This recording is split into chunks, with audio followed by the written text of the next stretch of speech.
Okay. Hey, all right, I'm in. Welcome everybody to the RantCast Podcast, episode 67. I'm gonna kick my main camera on here. Hope to God everything works. Yes, we're in. Welcome everybody. Hope you're having a great night. I am Josh, also known as TheStrangeBus, and I don't know if you'll be catching me on twitch.tv/TheStrangeBus, but if you ever want to watch some of my videos there, you can. I am also going to be joined by the main show or the main event, my other host, Kurgan, also known as HeroQuest Fans. And you can definitely catch him at twitch.tv/HeroQuest Fans. That's twitch.tv/HeroQuest Fans. Also, there's a great YouTube channel where he is keeping all of the backup stuff and his current VODs, and that is XSC3, home of HeroQuest Fans. That's XSC3, home of HeroQuest Fans. Blah, blah, blah, blah. Anyway, I think you're on now, Kurgan. You wanna? RAAANTCAAAST. Hey, there we go. All right. We're kicking it up. Anyway, we got a great show for everybody tonight. Once again, I hope you're doing great. Hope you've had a wonderful start to the week. And yeah, we're going to be talking a lot of heavy topics. Sorry to everybody. Once again, I heard episode 65 did not make it, probably due to the Gamers Nexus footage I posted. That's my bad. So going forward, we probably won't be posting any footage to the show, which is fine, because whether you're listening to us now or watching us now on twitch.tv, or you are watching us on YouTube, listening to us on YouTube or Spotify, you can catch all the details without missing a beat now, because we won't be putting anybody else's content on our show. So audio is a little choppy. That is some bullshit. I don't know. Let me make sure that's not me. Can't believe it. Now clip it and soundboard it. Says, Yeah. Hey, Bohemians. Hey, Rob. Hey, Joe. I'm gonna make sure. Nope, I sound good. Sound pretty good. How do I sound? Then make sure I'm not dropping frames. I'm not dropping frames. Everything's pretty steady. I have 2 gigabits. You sound great. I'm gonna make sure my broadcast is not doing anything stupid. Then why do I feel so angry? I don't know. Because I'm on the RAAANTCAAAST. RantCast. Anyway, I could up my. I guess I could up myself to studio audio. I might see. Maybe I might sound clear. You said there's problems with me doing this. Hold on. Oh, yeah. There If I Oh, is it better now, or is it doing that thing where it goes click every time I talk? no, I'm not hearing clicks. It sounds like you're like right behind me, sneaking up, I'm right behind you. coming for you. Anyway, so it's been a minute. It's been a tad bit of a minute. How Sounds are you better. doing today, Kurgan? How have you been? Oh man, I've been tired. Tired of the crap that we're getting from these corporations, man. No, yeah, in all seriousness, yeah, it's we've had some beautiful weather and I've taken advantage of it to actually go out and get some painting done. Get my spray cans out, get the rattle cans out, painting some miniatures up. I got a shipment of t-shirts in, getting ready for Gen Con. So I'm excited about that. And I'm hoping to get together with the family. We've been putting it off because every time we want to do something, like the weather gets all crappy. Ain't that the truth? Yeah. We've had some wacky weather lately. I don't know about anybody else, but I think I had to miss the last RantCast due to the fact that I think I was driving in a whiteout blizzard last time. Dang. So yeah, and it was fun because it was raining. It was nice that it was raining. Then I went to go drive home. It was like a 2-hour drive from where I was working. And it all of a sudden just went boom, 70 miles an hour winds. And then we had this big old blizzard. And I turned my 2-hour drive into a 5-hour drive because it was like 20 miles an hour on the interstate. Dang. And my Traverse has It has like 4-wheel drive, traction control. Like it's pretty standard stuff, but most of it is pretty decent. But yeah, the 9070 rollout. Oh, yes. Yes, we can talk about that, Rob Chin. Definitely talk about that. I considered going to AMD this year. Very much so. All my parts are right there, actually. I posted some of them on my Discord.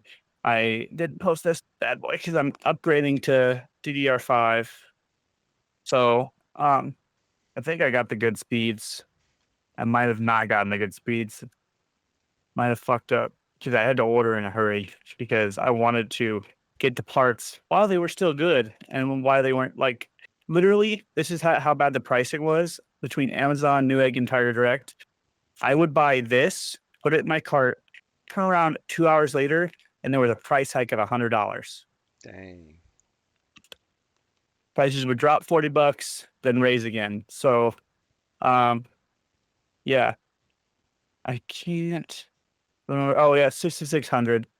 Don't know if that's good. I'm not super familiar on RAM speeds, so I'm gonna have to double check. I may be sending that back, but I don't particularly need like super crazy like RAM. I just need good enough because I don't do anything like I do like super video editing, and I don't have like 87 tabs open on my computer, so I'm pretty good at that. Only Um, 87? What a noob. yeah. Um, but I got myself a newer Ryzen 9 and a brand new motherboard to kind of help with that. Um, with all the fake pricing and the weird tariff situation and our political climate, um, regardless of where you stand politically, because that's not what I'm trying to shoot at here. I know politics is a heavy Yeah. conversation, especially in the US. Um, I think the tariff situation, I don't personally agree with it, but like I said, wherever you stand on it, and that's mostly just because it's personally affecting me. It doesn't affect how like I feel about anything else, but um, it's not a smart time, I think, to do any major upgrades. And I think that the way uh, companies are handling it is not smart either. So they're kind of blaming everything on price hikes and tariffs, and they're going, okay, well, the scalpers are making it this price, so it was actually this price to begin with. So, like, now you're getting fucked regardless. Um, I'm gonna use a Shaun of the Dead reference. Just stay inside, keep what you have, and wait for all this shit to blow over. Speaking of references, when you were talking about driving through that blizzard, I was thinking of Big Trouble in Little China. I watched that recently. Yeah. When old Jack Burton, like he told his last wife, never drives faster than he can see. Is Okay, that but story? Yeah. I think Anyway. Kurgan. Before I forget, and um, because I did want to mention, we did get Mhm, some user feedback about the Rantcast. I think you told me about this. Um, mhm. I am always open for people to have guests after the show or during the end of the show. So Oh if yeah. Yep. Rob, if you do want to be on about, you don't want to talk to us about video cards or GPUs or something, more than welcome to have you a little bit after the show. Like I said, we did have some user feedback in regards to how we deal with guests or how we deal with each other and stuff like that. So we're going to kind of utilize that. And I think the great, I think how we're going to handle that is probably, I think if, and correct me if I'm wrong, Kurgan, we're going to start either doing guest shows when one of us can't make it or probably start having guests come on after the show. Is that correct? Yeah, yeah. If you would, I have a little something I wanted to say about it, and I think Sure. yeah, we had that whole show that was muted, so a lot of stuff we said there we might be repeating ourselves, but only the live people got to hear it. So yeah, the feedback I got was really our best shows are when we have it's not a solo. It's at least a conversation with two of us, right? But it gets a little crazy when it's a bunch of people. And I will admit I like the atmosphere of having a bunch of people on because it's just yeah, the energy just goes. The problem with it is it can get chaotic, it can get off topic. It sometimes goes too long, and I know sometimes people get lost. Like people will stop talking, and it'll just be like maybe one person is just going. And I try to, jump in there and say, oh, let's hear from so and so. I haven't heard from them in a while, but I realize that's not the best thing for each guest, and it can be frustrating. So I would definitely be fine with smaller groups. The problem that we have with the guests coming on at the end, which I agree with you, that's like what I always wanted to have. I always wanted to have, like, we have our show and then they come on and say whatever, and we have a give and take. The problem is our time slot, because I feel like, I mean, maybe it's not any better on a Thursday night, but since we had to switch to Tuesdays because of our schedules, it's like people can't stay up that late. Of course, then you get people from different time zones. So I don't know. Maybe it works for some people and it doesn't work for others. But I definitely enjoy doing the show. I like to have it. I like to have the interaction. But I also don't want people to feel left out. Like, oh, I can never get a word in, or I can never join because it's just too out of control. So Right. And like I said, we'll be taking that feedback into account. We appreciate, like I said, we appreciate everybody's feedback. And on top of that, um, we also stick with what we stand. If people have something to say or they want to include themselves in the rantcast, letting us know beforehand or even during the show so we can fit you into a time slot is perfect. We want mhm. people to be able to um, get a say in the show. Yeah. So that's perfect. Like I said, we are human. We get carried away. We like to include everybody. So um, getting those big groups is nice, but it can also appear discombobulated for the podcast, and it can also appear way discombobulated when it's on something like Spotify or Apple Music or anything like that. So, yes, timing is definitely hard when online. Um, but Oh, and if you do have a topic you want to shoot us at, even if we're not on the podcast now, we are totally available. You just shoot us a message. mhm. Let me say this too. You may see a lot of rage and anger on the on the rantcast, but especially when somebody challenges you, like I've challenged you, and you're like, "Hey, hold on a second." That's all in a good spirit. Like I don't think we've Yeah. ever come out of here going like, "I want to strangle that guy." It's always just like we have a spirited discussion, but it's all good at the end. We can just go back to our lives. Nobody's gonna pile on and hate you for it. It's we're not acting, but well, maybe a little bit, but yeah, it's meant to be fun. It's meant to be educational. Right. So, like I said before, it's great.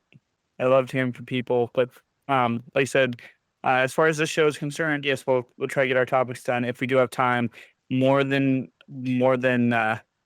if we have more than enough time, I'd be more than happy to bring on a guest a show, especially if they have something they want to talk about, or because, like I said, I haven't always been available recently or the podcast. I'd love to catch up with people. So, yeah, let me know. Yeah. But um, as far as we have on the docket, because I've got this brand spanking new iPad I'm trying to get my money's worth out of right now. Um, got some things written down for a time slot.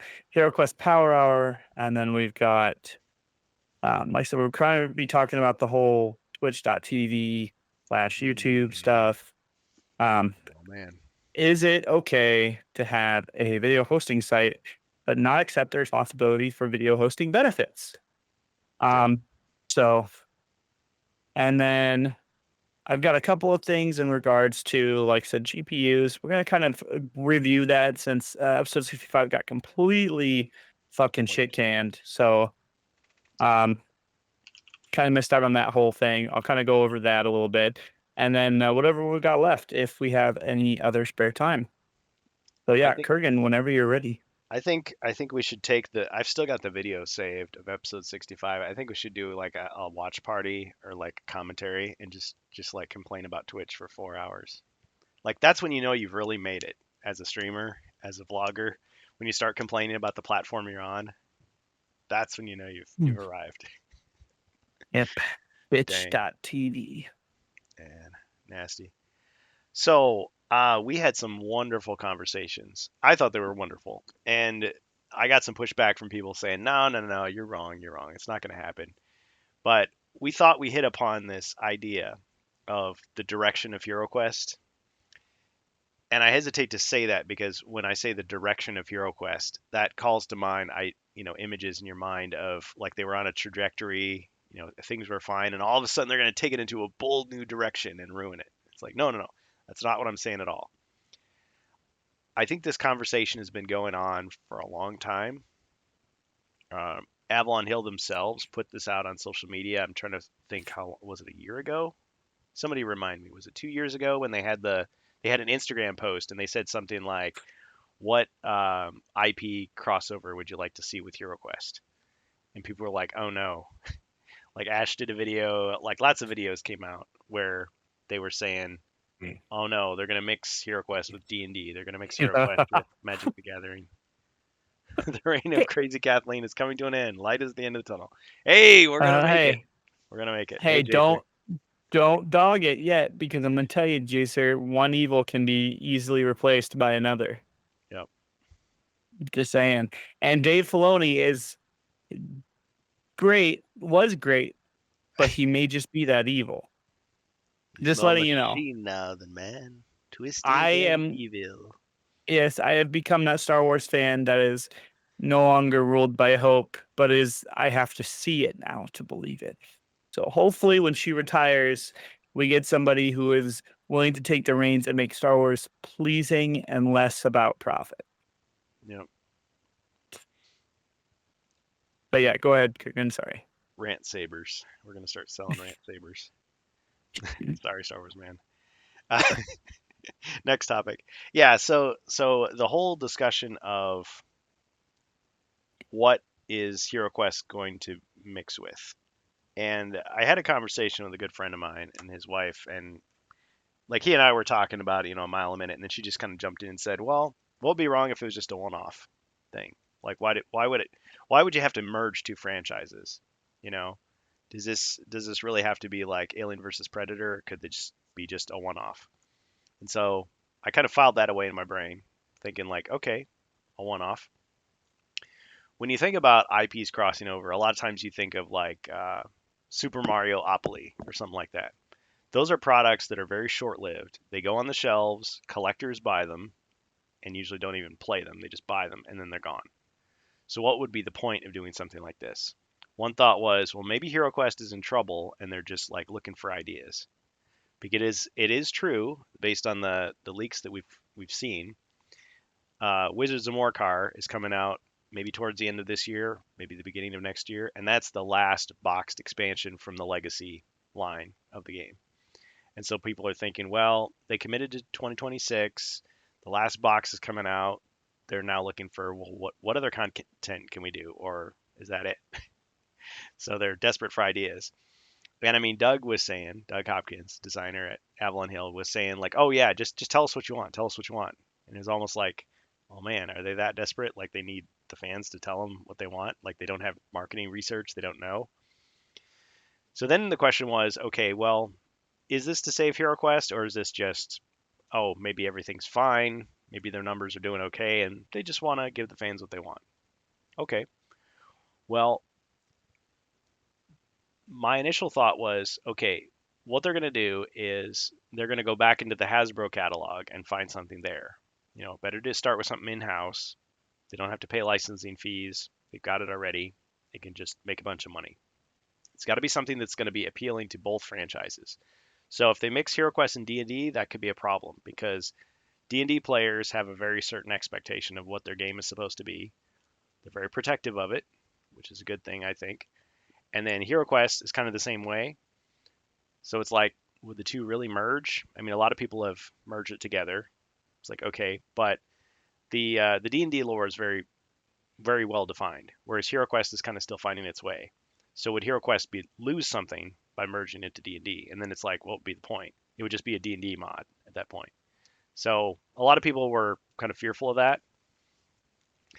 Then another theory was, well, what about Talisman? Talisman is this game that's coming back into its own. They released the new edition, 5th edition, and the miniatures are compatible with HeroQuest. I mean, I got a set for free at Gen Con as a review copy, and I'm like, these miniatures are great. Like, I could just use these in HeroQuest. They're perfect. Well, the thing about Talisman was, of course, that it's a Games Workshop product that was licensed by Hasbro. Of course, you remember Games Workshop worked with Milton Bradley, which was a Hasbro company at the time, back in the 80s to make HeroQuest and Space Crusade. So they have this partnership. Now, some people are mad at Games Workshop. They don't like the pricing on Warhammer products. So they were like, no, no, no, this is going to be bad. But I was thinking, hey, as long as these two companies are working together again, doing Talisman, well, they could do a HeroQuest project together. They could mix Talisman with HeroQuest, but it wouldn't have to be that. It could be Warhammer and HeroQuest.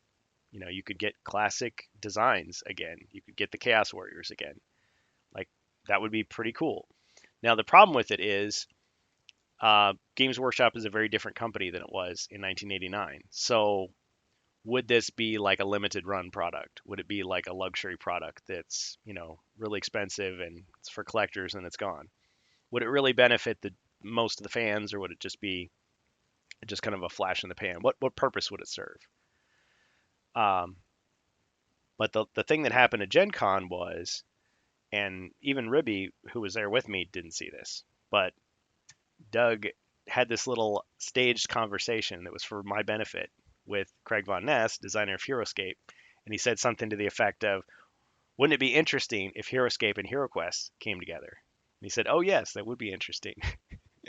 And so I was thinking like, okay, so either they're trying to tell me that that is their plan and it's going to happen, or they're planting that idea in my head. So as a quote unquote influencer, I'm going to tell people about it and people are going to react and they can see, is that what the fans want? And then they can take that to their Hasbro bosses and say, see, this is what the fans want. So we got into heavy, hardcore speculation about HeroScape and HeroQuest coming together. Jacer says, if HeroQuest crossover happens 18 months after the survey, then we know. Well, there we go. So, Yeah. do you think that a HeroScape crossover would be beneficial? I think, yes, it would. Because it would entice HeroQuest players to look at HeroScape, maybe start buying that. I mean, it could have the downside of you've got these two hobbies. I don't know really if you call them expensive hobbies. I mean, they could be. Like if you buy every single expansion that comes out for each game, yeah, it'd cost you a lot of money. I don't think most people do that. I think they just buy they buy the main set and then they buy the one that they want. Maybe a couple of years later they'll buy their own another one. But the people who buy every single one, I think, is the exception, the hardcore fans. But it would get both franchises to check out the other things, so it's like, okay, more stuff they could buy. Also, it would, I think, encourage creativity because it would show people, hey, you can use assets from this game in this other game if you want to. So they could give you a battle box of like HeroQuest characters that would be a faction within HeroScape. Because with HeroScape, I mean, you're taking your armies, you're putting them on the game board. I mean, it's a war game, it's a skirmish game. It's like playing Warhammer. They have tournaments and stuff. But you could take your HeroQuest characters, bring them in there, or vice versa.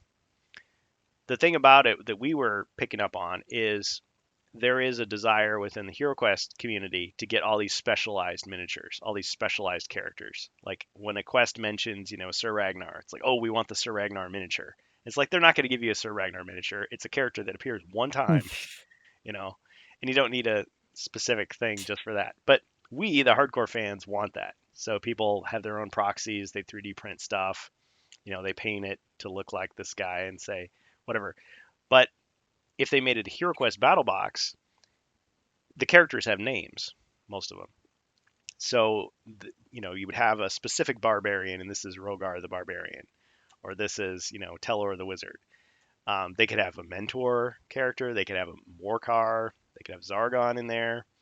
They could have Sir Ragnar. They could have all these characters that people want, but it would be fitting as a HeroScape thing. Because the whole storyline of HeroScape, I mean, it's just a big excuse to have a mixture of genres in one battle. But it's like, oh yeah, they drink from the wellspring, and these immortal warriors go off into Somebody's ringing my doorbell. Hold on, I'm sorry. I gotta check on this. You go ahead. No problem. Talk amongst yourselves. Well, I mean, my only like major concern was would it be truly beneficial, or would it be like less cost effective? I guess, but I would enjoy something like that.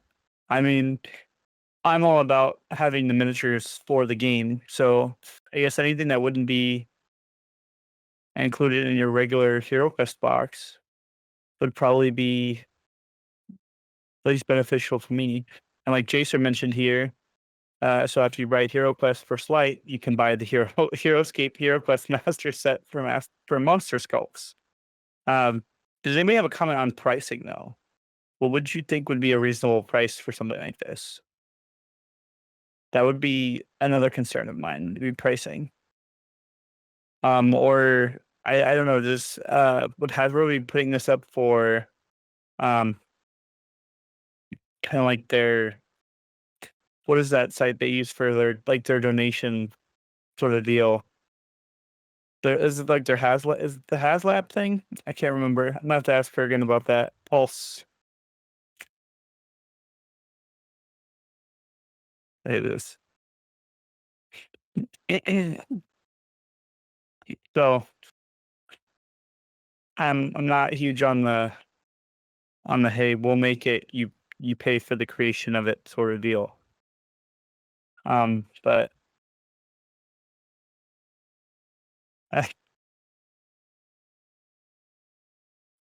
but like to me, the thing is that I mean that seems very casual. I mean, some people get really into Hero Quest though.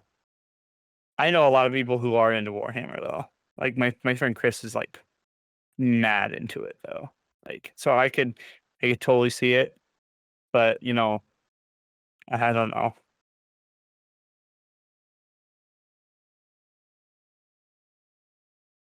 50 or $60 for an expansion. Uh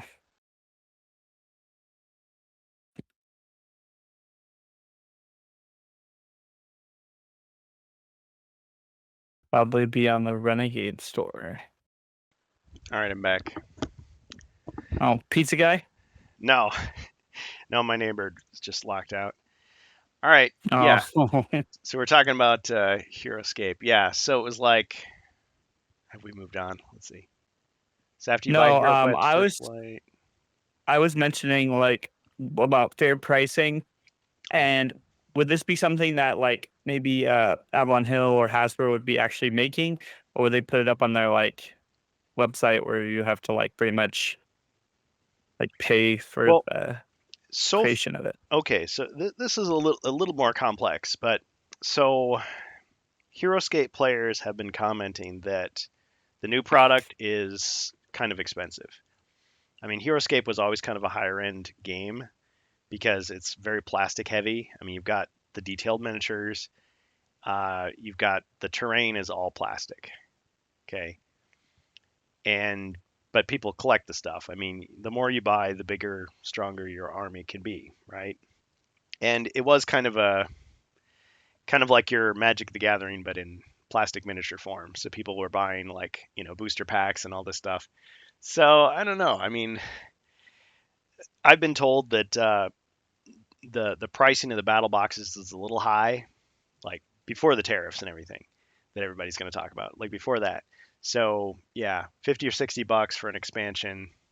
Like you buy a box. So in theory, you buy one of these battle boxes for 50 or $60, and it has two armies in it, or two squads or whatever, and you can play a game. Like you and I could just play a game with that box. You know, knock ourselves out.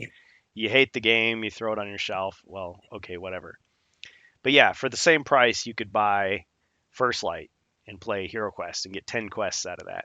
So maybe like 20 hours of content. Whereas with the Battle Box, you play that and then you could take those armies to a tournament and play. Or you could combine those figures with another Battle Box and make a bigger, group or whatever. I don't know all the ins and outs of the game because I've only played it like once. and just what I knew from going to Gen Con. So I could be missing a lot of stuff. But I mean, the storyline of HeroScape is very easy to modify because you could just say, oh, yeah, the Marvel superheroes got sucked into the world, and that's why you have the Hulk fighting, some orcs or something. So you could, it doesn't damage anything. Whereas if you put HeroQuest into the world of D&D, it's like, how does that work? Is it just like an island somewhere, or did they just appear magically? Or Warhammer, I mean, I guess you could like step through a warp portal or something. I don't know, but it just seems like it's very easy to drag and drop them in there. And yes, it would be expensive, but the other thing about HeroScape is they have, I don't know if you call it tiered pricing, but I've never seen a fully painted set of HeroScape for sale at a local game shop. They always sell the unpainted ones. So you've got the unpainted ones. They're just like white and they have a little gray wash on them. So they're ready to paint. But the fully painted ones are like really in demand and they sell out like right away. So those are the ones people want. So if there was a HeroQuest battle box, they'd probably have a painted one that would sell out right away to I guess the collectors, because they're like high quality. I mean, this isn't just, I mean, no offense to your awesome collection of Star Wars D&D miniatures, but yeah, it's like better quality than that. They're real cheap. Like I Yeah, don't take offense to it at all. They're serviceable. Yeah, and I mean, when I grew up in the 80s, it's like the painting standards for miniatures were not that high. Like now it's like, oh, it doesn't have, 16 colors, well, you suck. It's not like that. I mean, there's some really talented people out there, but it's like, dang, I actually want to play the game. I don't want to spend the entire time just painting like one figure until it's like a masterpiece. So to kind of interject there, Keep me on track Rob here. Champ, Warhammer is huge, but hasn't it always been huge for like a while now? I've known people who have been really into it since like 2014. Like it's got to have been a thing for like 10 years. It has. They've pushed it harder and harder though. I mean, they're talking about, well, I don't know if they're still doing it, but we remember Henry Cavill and The Witcher, and all that. Well, there was all this talk about how he was going to be headlining. Was it a movie? It was either a movie or a TV show, based on Warhammer 40,000. And so there's all these like AI images of like the Space Marine takes off the helmet and it's Henry Cavill, smiling like Superman. It's like, I mean, and apparently he's a huge fan. Of course, it helps to be like a rich movie star. You can afford all that he stuff. was a huge nerd going in. Like I remember those posts when he was like, "I'm building my own PC," and people were like, and they're like flipping out, and then he got into the Witcher. And I guess the reason he left it that was, didn't he have creative differences with like the writers and stuff? I never watched the show, but apparently he was pissed because they were like not being true to the lore, and he just couldn't handle it. Yeah, they were altering it. That's the only reason I don't watch it now. It's because my wife started watching it, and I saw the ones with him in it, and like just a few parts of the episodes that I did watch, he was spectacular in. Yeah, people and loved him. like I said, just playing the game and like reading some of the book, because I'm not like a die-hard fan. I just enjoy the video game. But the video game is part of an entire like universe based in that whole thing. And read the books, watch some of the show, and you play the video game. You kind of understand. I guess it's supposed to understand a little bit more of like and Geralt's backstory and like how the Witchers are treated and all the other crap. So I very much enjoy that, and the fact that like I have a lot more respect for somebody who's like, hey, look, I think you should go this direction. Not only would it be more profitable for you, but I don't think we're going to get along if you don't want to do that. And once again, same amount of respect for somebody who's like, well, unfortunately, I want to go in this direction, and then they just split, go different ways. Unfortunately, I don't know if it worked out so well for that guy, because are they still doing the Witcher TV show? I thought they were going to end after like the last season, but I don't know. I don't know. Because didn't they choose what they planning to choose what's his face? Was it Chris Hemsworth that they were going to replace? Oh, maybe. I think, or something like that. They were going to do another muscular chiseled behemoth of an actor. Yeah. Replace another. So I don't know. I wouldn't say that's super bad.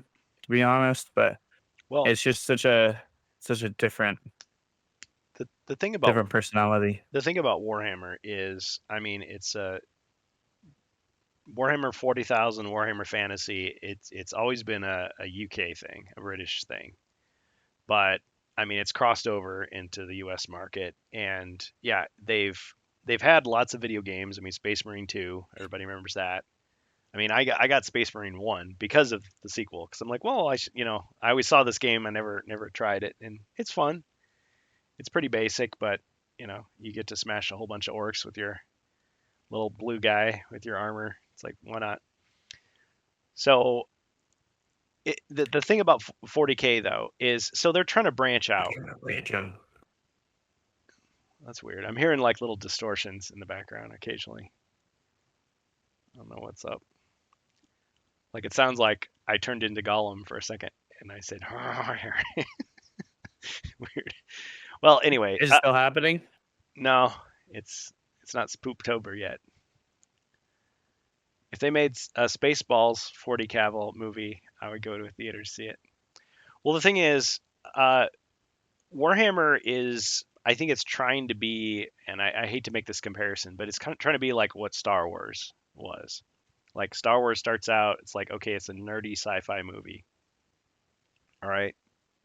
And then, oh, but no, it's not just that. It also has action figures and miniatures games, and there's an RPG, and so they're still in kind of like the nerdy, like geek territory, underground stuff. Oh, there's a collectible card game, and but it's like it's expanding. Oh, there's a kids cartoon, and there's comics, and they just keep expanding. Oh, now there's TV shows, and there's for every age demographic, and we'll target. Trying to capitalize on every Yeah, nerd that you can find. Yeah. yeah, we'll try to make one that's more like female focused, so that more women will watch, and we'll get the younger generation to watch. And it's like, that's what Warhammer is trying to do now. And some people don't agree with it. Their decisions like, nah, this isn't helping. This isn't working.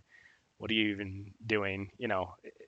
That's the problem with a lot of big franchises. But with them trying to expand, you can walk into Target, I'm not sure about Walmart, but Target, Barnes and Noble, you can see Warhammer like on the shelf. And it's different than your friendly local game shop where it's like, oh, there's a $250 box called Warhammer, and it's going to take you like, 150 hours to assemble and paint everything. And then if you're lucky, you get to play against somebody, you know. It's more just like, oh, you just open the box and you snap these figures together and you can play a game. And it's a self-contained game, right? And so Hasbro with HeroQuest, they came out with, First Light to try to appeal to that same, quick try out this game, have fun with it, and if you don't like it, you're not out a lot, rather than, oh, I have to, marry into this amazing hobby and like be fully dedicated, and pledge top level before I can do it. It's too much of a risk. And so with HeroScape, it may be that yes, they're nailing the high level players and the hardcore collectors and the super fans, but they're just trying to get more into the casual, I don't know, entry level player. So maybe the HeroQuest thing would be a way to get more people into HeroScape like that, you know. But they could also fulfill some of the desires of the HeroQuest players by having a battle box of like legendary characters that you could then, make quests about or whatever. Makes sense. Yeah. Warhammer and HeroScape share the shelf at friendly local game shop. Yeah, they do. Well, and the thing is, sometimes people have, I mean, there was this urban legend basically that Games Workshop and Hasbro were enemies or rivals. I mean, I guess in a sense, every corporation is a rival. I mean, if you spend $100 on my product, now you don't have $100 to spend on somebody else's product. But it's more like, you have games that either appeal to completely different demographics, or people who like one tend to like the other. It's like, oh, you like anime and you like comics? Well, great. You can buy both at our store. Like, that can happen. So yeah, if somebody walks past the Space Marine game and they see HeroScape next to it and they see HeroQuest next to it and they're like, no, what's the difference between these three things? Maybe I'll try a little of both. They're each $50. Why not? As opposed to, yeah, they're each $150. So now I just choose one. Go with that. They do not share power. Yeah, that's pretty much what it is. No, Games Workshop has worked with Hasbro many times, and they continue to do it. They still do it. And so people who say that the two companies hate each other and they're rivals and they're enemies and they'll never do anything together, it's not true. I mean, that's the whole reason Talisman 5th edition exists, is because Hasbro licensed it. And people from, just like it's, in the interview from GenCon, people from Games Workshop came over to Hasbro headquarters and they talked about it and they planned the game. Everything was cleared with them. So it's like, this meets their expectations. This is true to the lore. I got proof. Photo evidence. Yeah. So I think there's a perception that, this company will never do this. They'll never do that. But as much as we rag on these companies, sometimes they do make the right decision. Sometimes they do something that actually does benefit their customers, something that actually does give the fans what they want. Now, the trouble is consistency. They'll do it for a while and then they'll make some boneheaded decision and everybody will be like, what the hell? What are you doing? And so course correct, And we hope that they didn't blow so much money that they lost it all. It's beyond the scope of what I'm talking about. But one big thing was in Warhammer 40K was the female Space Marines.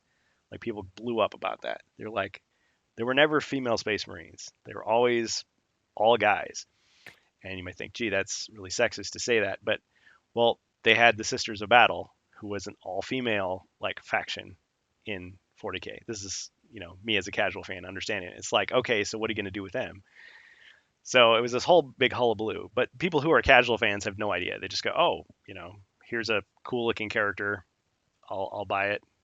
Oh, it's a girl. Okay, I'll buy that. But you walk that fine line between pleasing your classic fans and then attracting new people.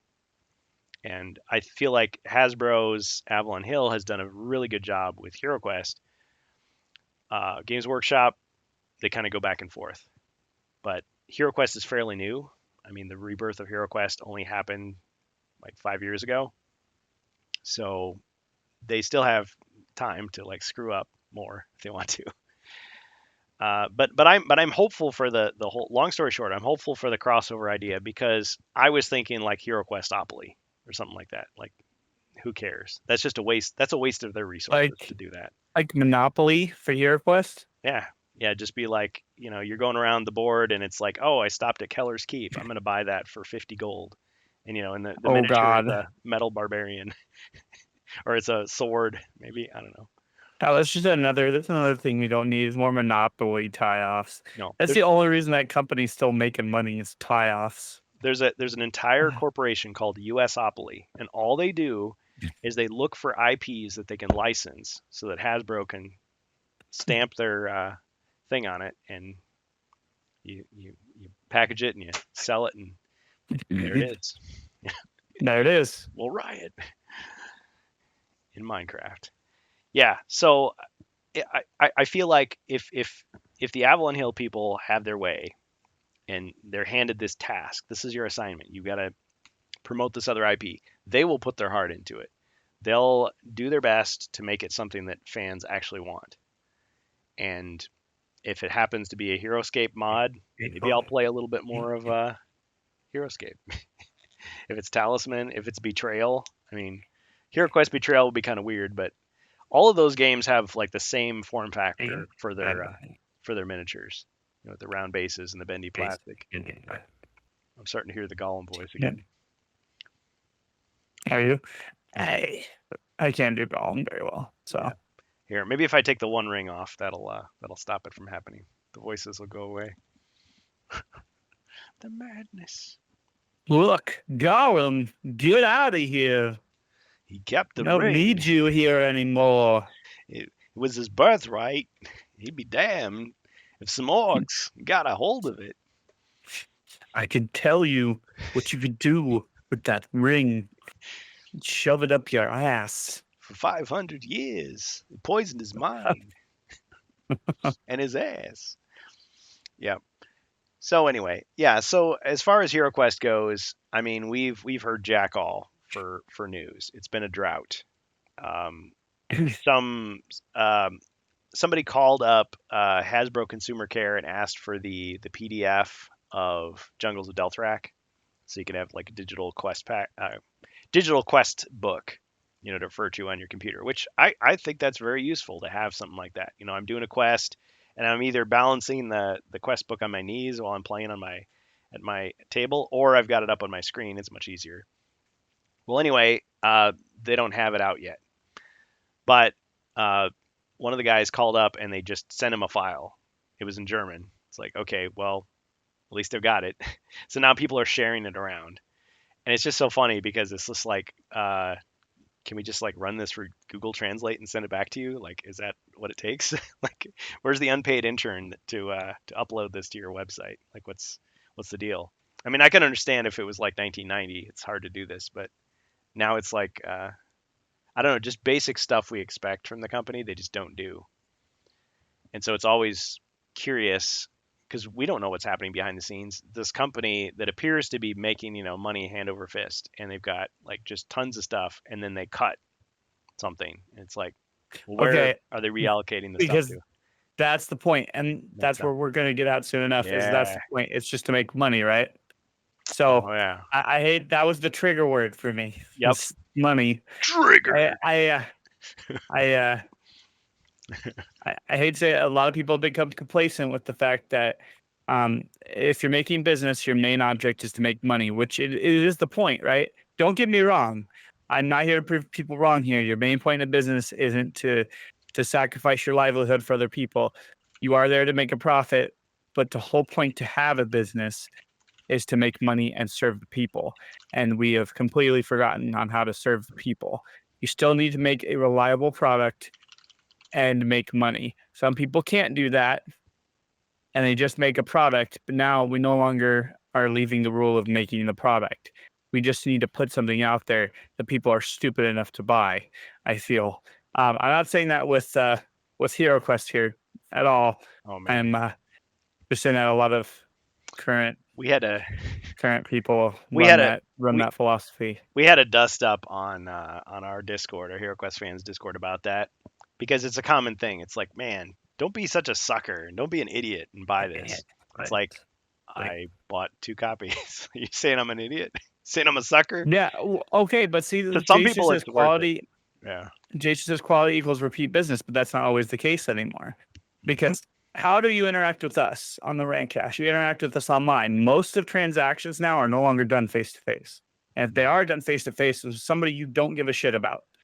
So the people who need to take accountability no longer have to take accountability. And if you don't have to take accountability, you don't need to make a quality product anymore. And that's the saying, is accountability is something that is greatly missed in today's society, regardless. Is if it's like adults or children, they just do their own thing anymore. Like if you don't learn how to take accountability, then you will learn to do the wrong thing every time. Like I no longer trust people to do the right thing, because if you could choose to steal and get the better deal off of doing the wrong thing, then you're going to do that 9 times out of 10. The moral clause does not always hit people. So the trust every single time. Yes. So, but sorry, Rob. I know what you were trying to say, but when I heard that in the voice of the grandma from National Lampoon's Christmas Vacation, I pledge allegiance to the flag of the United States of America. The blessing. Grace, she passed away 20 years ago. No, the blessing. The way he does it, the gesture. Man, I don't care if it's not Christmas. I want to watch it right now. Don't knock me down, Clark. I'll try not to, Aunt Bethany. Yep. Play ball. Yeah. Amen. Yep. Uh, Well, yeah, kiss it's my ass.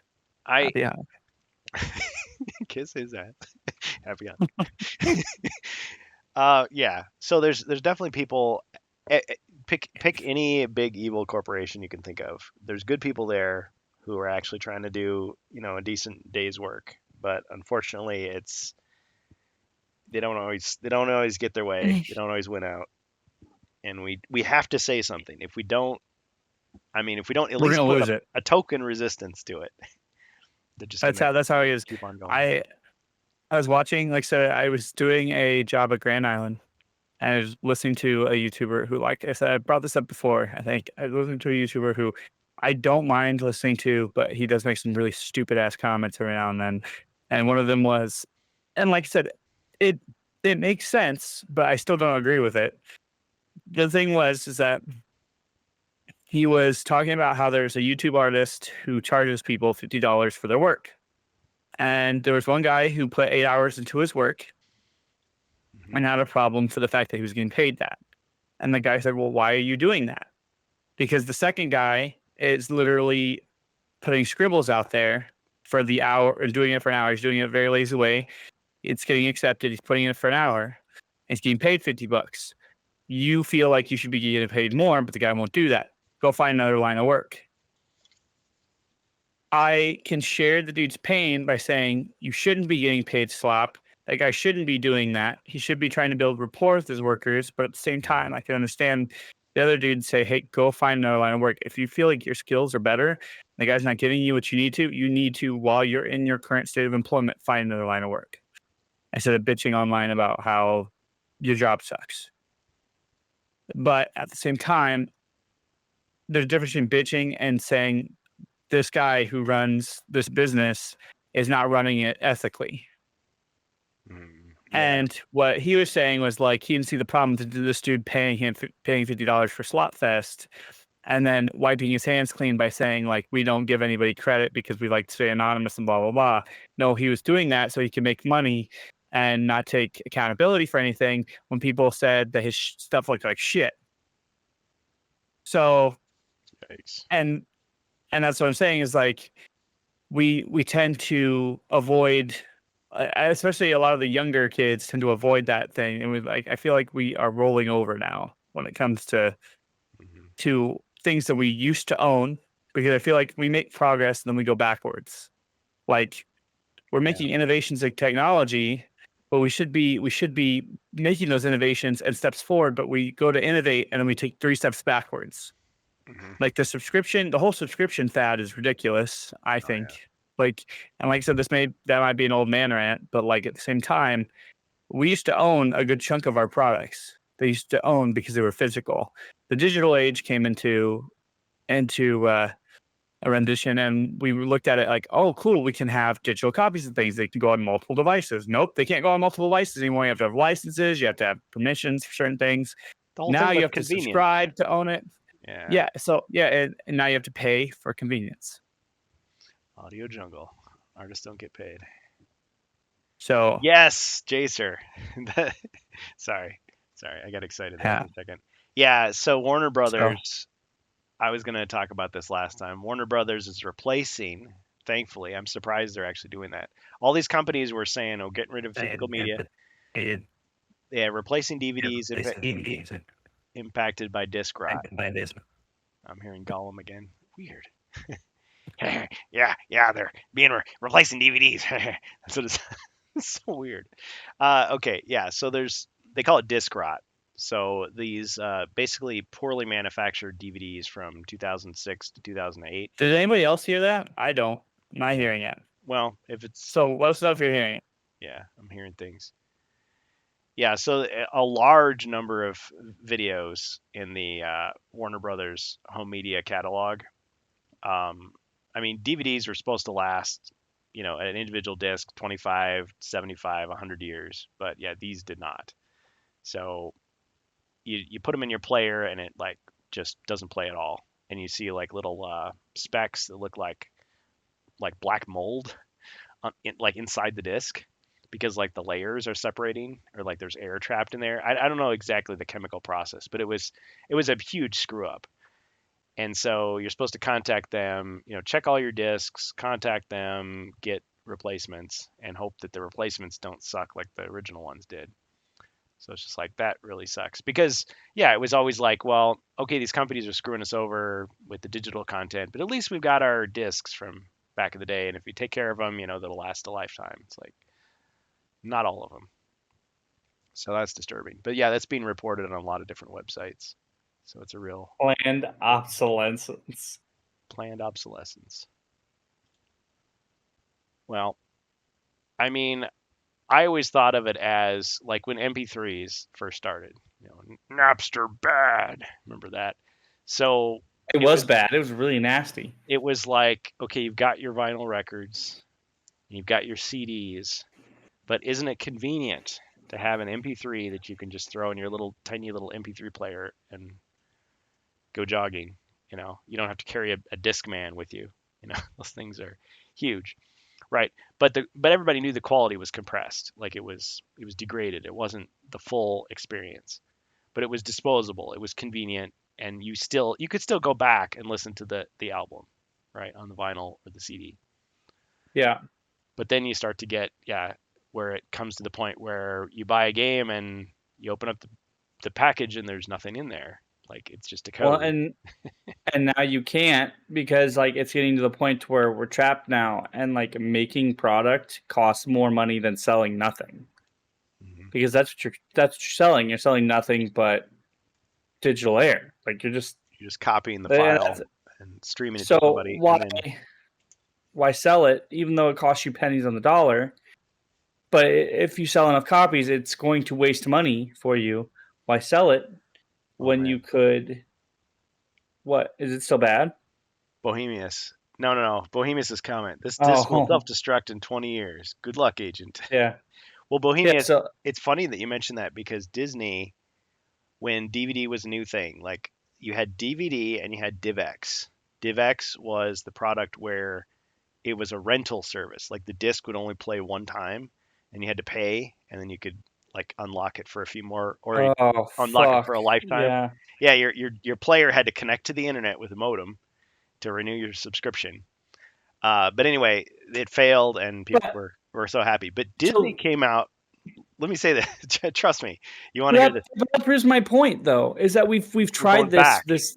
It wasn't practical back over then. and over again. Now they can do it. It was stopped. Yeah. Well, Disney had a thing where they had a DVD, and I forget what it was called, but the dye layer on it, like it was in a sealed package. You rip the package open, and immediately it would start reacting with the air, so that an opaque layer would form over the readable surface, like within, I think it was like 48 hours. So you'd have that much time to watch it, and then you were supposed to just throw it in the trash when you were done. And it was a huge flop, thankfully. But that's what I'm saying, we used our brains and thought about how inconvenient this shit was. How can we screw people waiting? Yeah. Now we're waiting until people are ignorant and not new, and it's a whole different generation. It's a whole different, a whole different time for the word convenience, right? Everything you have is at your fingertips, but you got to pay for it all the time. Yeah. My kids will never know what it was like to own a fucking physical copy of anything. They literally hit a button and it's there. And that's what I'm saying is they don't know about demo discs. They don't know about the fact that we used to get stuff for, I'm not even talking how my grandparents talk. I don't give a shit about lower prices. I mean, I do, but that's not what I'm complaining about. It's the fact that I'll pay for quality. That the quality of the product is gone. It's the fact that we're reselling things that are 30 years old for the price of new things. And it's like, hey, you want to watch Planes, Trains, and Automobiles? That's such a classic, isn't it? Yes, but why aren't we making good classics today? What happened to making good movies now? It's not cost effective anymore. Okay, so I got to watch my, 30th fucking Marvel film because that's the only new stuff that's coming out now. Yeah. And yeah, Spotify, okay, that's really bad. I was going to say I switched to Apple Music recently, but oh shit. We just put the RantCast on Spotify. What are we doing? You could still listen to it on Spotify, and I still listen to it on Spotify. I just don't have my I just don't have my sub. Catch us on Spotify. Yes, RAAANTCAAAST please listen Podcast. to us on Spotify. Well, hey, if we need to go to another, what did you call it? What was the other service? Oh, Apple Music. Apple Music. Maybe Yeah, we'll just I was planning on doing conversions to Apple Music anyway. But sure. anyway, before we get started on any other new topics, I'm going to request a break. We are at our hour mark, and we are starting Oh to man. deviate. So Yeah, we are. We are. yeah, I mean, I remember it's making getting hot in mixtapes here. out of CDs and stuff. Yeah. But Rob, I've got that topic lined up right now. I'm gonna let you know right now. We used to use everything without permission. To me, that doesn't bother me unless you're trying to ask for money for it. Like let's say I'll remix like something in Fruity Loops, and then I'll put it on YouTube, and I'll say, hey, this is my creation. If you want to listen to it or download it, it's gonna cost you $2. Yeah. But like broadcasting yourself was a thing back in the day, and like not everybody had access to their own content. Not everybody was a creator, but taking other people's creations and remixing them and learning from that, and then having people hop on and go, hey, I see that you remixed, I don't know, the CeeLo Green song. It's really cool. Let me show you how to do it better, and let me show you how to create your own tunes. Like, it helps people pop out a little bit. It used to help people pop out. Now the really talented pop out, but like the people who used to start out with just like the cheap keyboards and like have no talent whatsoever, but wanted to build on that, now you do have to pay a fucking large amount of money to go and do anything if you want to do anything. Barriers to entry. That's to say, it's like, and that's to say, like, you know, YouTube used to be the. Honestly, I'm getting back into that. Anyway. Oh yeah, AI. So, like I said, I use AI, but I don't claim to be anything creative about it. So I wonder if I'm that's just why we lost subscribers, because we lost a few subscribers, or not subscribers, followers. Whatever. And that's what it is.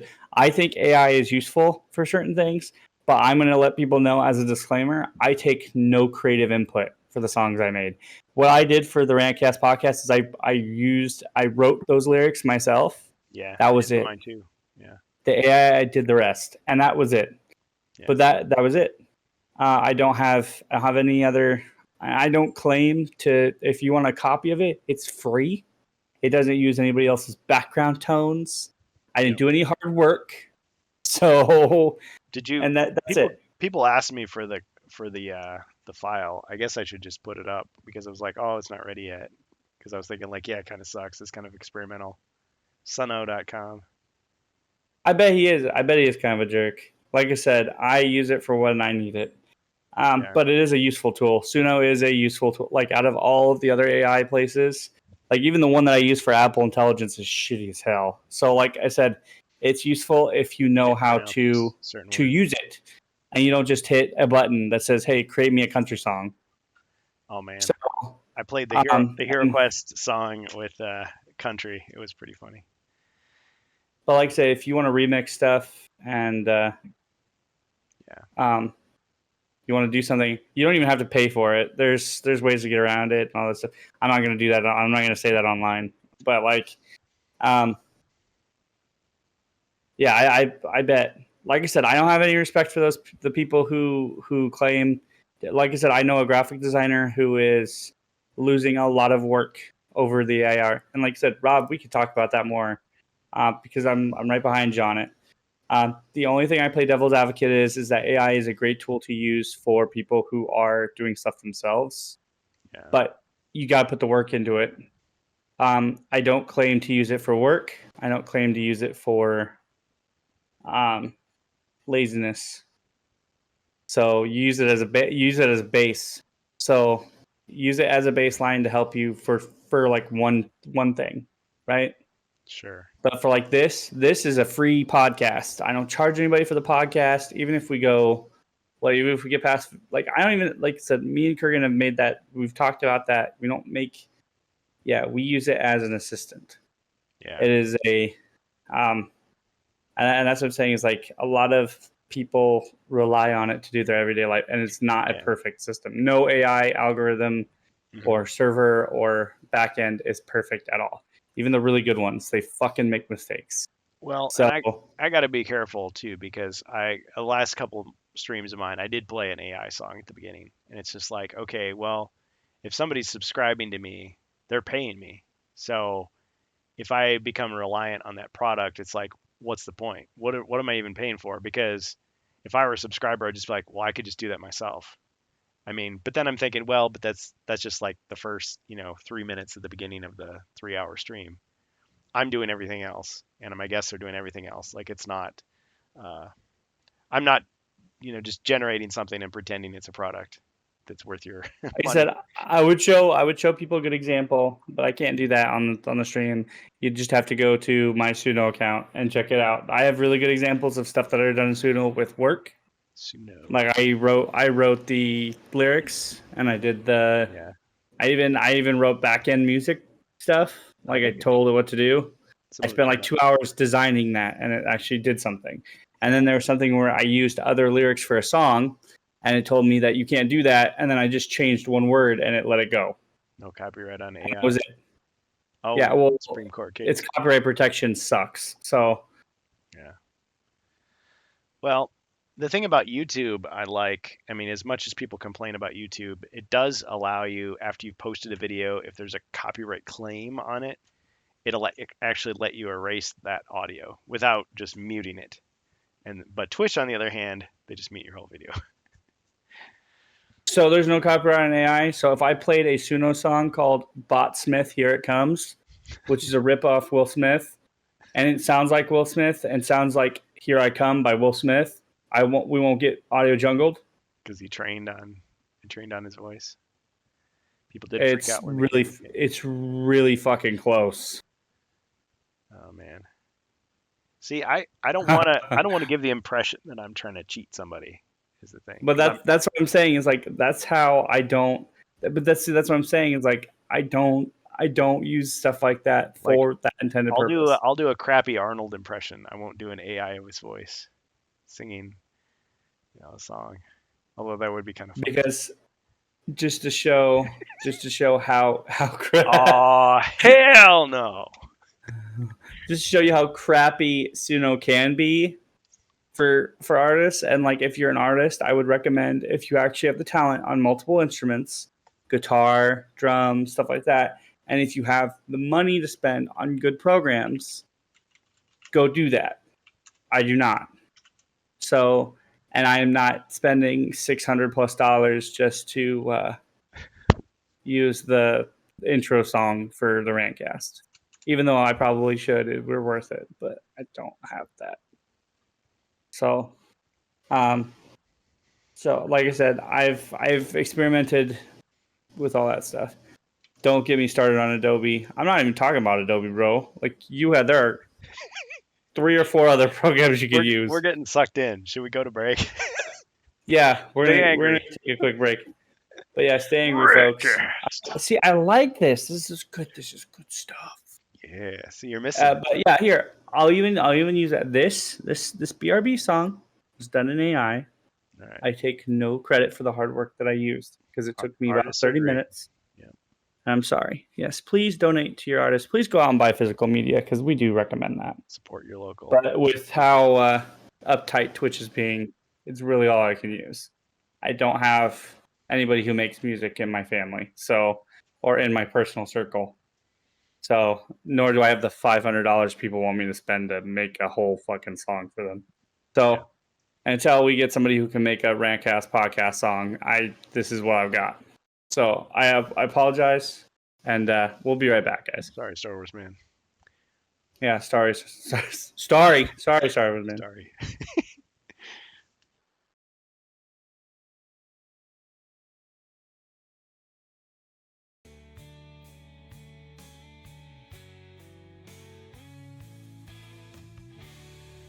And we're back. All right.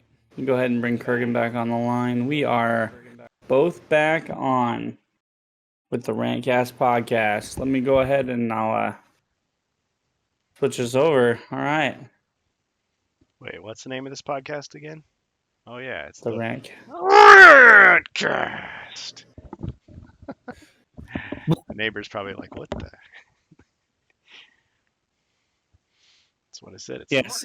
So, I listened to the original Will Smith song on break and then compared it with mine just one more time, it's pretty similar. I mean, the vocal, like the beat stuff isn't like similar, but like yeah. Yeah, but does it have that Big Willie style? I don't know. So you'll have to look at it. You guys will have to.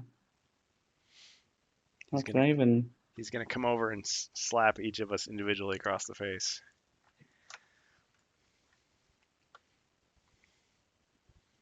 I don't know if I can. Oh yeah, probably can't even post the link. Here I'll just post it to you.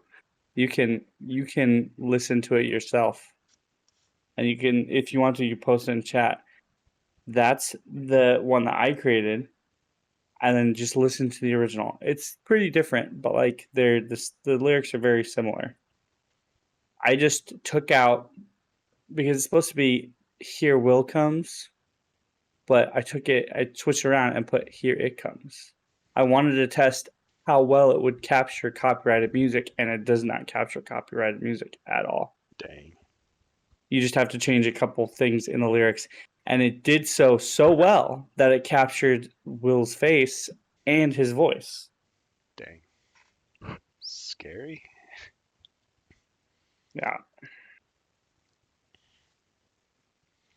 So someday there's going to be an AI that will create brand new RantCast episodes, even though we've been dead for 50 years. I don't know if we're going to be even that. I don't know if we're going to be that enjoyable, but sure. Oh man, I remember those old guys used to complain. Yeah. They were right all along. Yeah. Here's another one that I copied just to see if I could do. You do it, and it made it through the bot algorithm.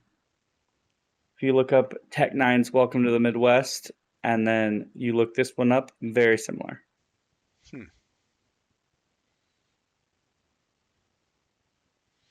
At the end of our show, we just say, "Yep," and this entire stream was actually AI. We were never here.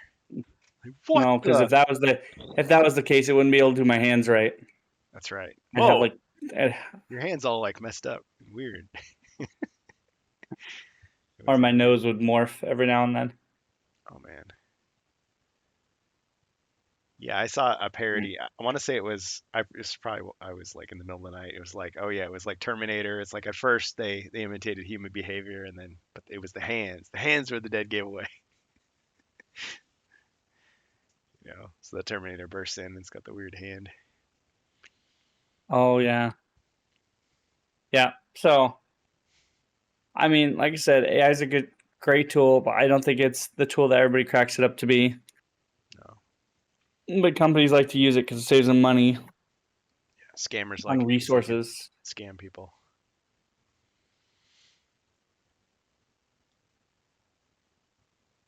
Oh yeah, Marvin. Oh yeah. Oh, for copyright, really? Huh. Doesn't that happens a lot? Like people say, "Oh yeah, you stole my song," or "You stole the concept of my movie," and usually they just throw it out. Just say, "Nah, doesn't matter." But occasionally you'll get something like The Island. They credit the guy who wrote Parts the Clonosaur. And I think, well, usually they'll just cut or take the backing track. Usually, because like you've known, like there's been Terminator like songs 2. Are similar, or like no. The backing track. Like they'll take it from like a 70s song or something like that, and they'll throw it in there just for like added flair.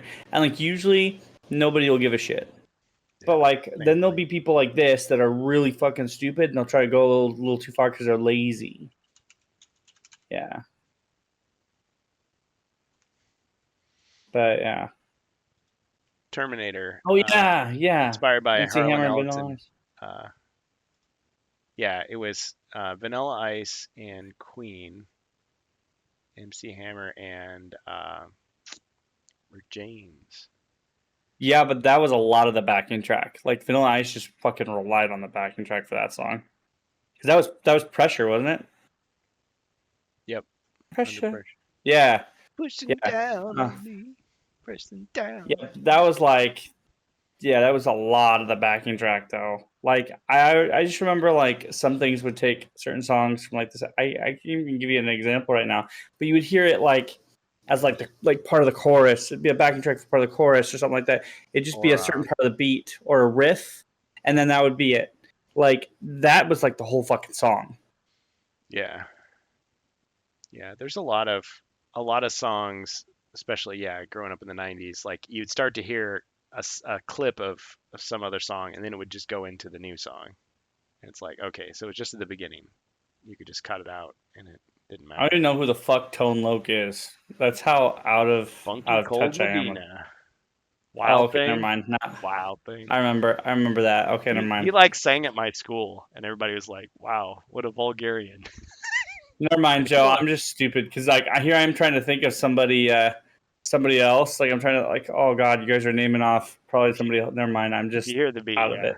yeah, Yeah, I he's know. been I there. remember. He's been up one end of the galaxy to the other. He's seen a lot of strange stuff, but never enough to convince him that there's one all-powerful corporation that owns everything. It's all a You lot of mean the same corporate tricks like and who does nonsense. what was it who is it that does the Christopher Walken music video with Oh, the blue oyster cult. Don't fear the reaper no. or cowbell. Oh, what are you talking about? Fuck, who am I thinking about? Hold on, I gotta bring it up. I don't, I'm like, how it I gets don't getting late, know. so I'm having a whole bunch of brain farts. It's having a Um, brain fart he's brain farting for 3 years for in a, 3 years. prison camp. He kept your father's watch on his wrist. You thought I was gonna say It he was kept like it what in was his like ass. jumping. He's like jumping on the ceiling and shit. He's like, it's that. Oh yeah, The, yeah. I know what you mean now. Yeah, he's like what's the song? floating around What's on the the song? I wires. can't remember the song. Oh. It's on the tip of my tongue. I can't remember what it's called. I was just listening to it not too Christopher long ago. Walken music video, floating around. It's Tyson floating around. Got a fever. It should The, be my recently played, but it's not. the only prescription is a music video about me floating around. It's Anybody know? crazy. I'm trying to remember. Yeah, Christopher Walken music video. Look it up on YouTube. It's probably there, unless it's been erased from history. No. It's a very talented art. It's a very common artist. And I was trying to bring it up. Oh man, I'm gonna lose the bit already because I'm being stupid. And my brain, I've got like onset dementia right now. I can't think of anything. Yeah. It's like that time when we were kids and we were reading about the Bernstein Bears. Fat Boy Slim, Jesus, weapon of choice. Why can't I think of that? Wow. Good lord. Fat Boy Yeah, Slim. it's like Fat Boy Slim. He's been around like forever. Yeah. Guy has been from one end of the galaxy to the other. Seeing a lot of God, fuck me, dude. strange stuff. Weapon of choice. Okay, so we got it. Yeah, there it is. Old Weapon of man choice. on stream. Not for real, dude. Oh man, sorry. I was literally just listening to that. I've got like a whole bunch of his music. I was just listening to Praise You, all that stuff. Can't fucking think of his name. Like when it comes to like, oh, I gotta land this bit. I've gotta follow you with this bit, and it's like nothing. I'm like pulling stuff out of my head, and I got nothing but crumbs. Oh man. My brain's just juice. Yeah. Been there. But yeah.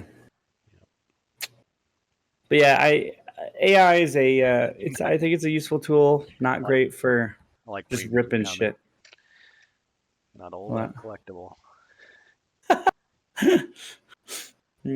I don't know if I'm in great condition to be called collectible. Mint I think in my the body's box. pretty ruined. Yeah, lightly used. Can't say from a But smoke-free yeah, home. I've tarnished my body a little bit. Yeah. But you could say I'm like fine wine. When aged, I taste really good. Oh wait. That's just pride. Effing wicked. I I want to hear you say it. In the third stream, I go down. Oh. All right. Something like that. All right. Come on, we I had a think break. we're We're all going. rested. We're ready. What's our Yeah, I next topic? rested, and then my brain went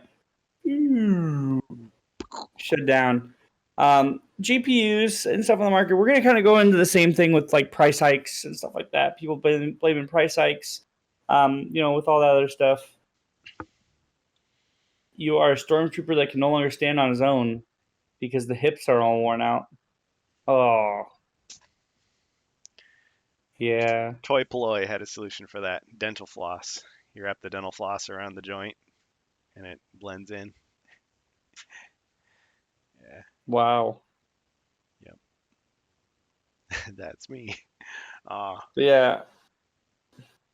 So we have kind of a wacky situation with computer hardware.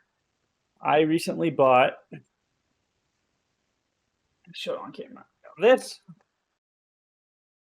and it'll probably be backwards. This,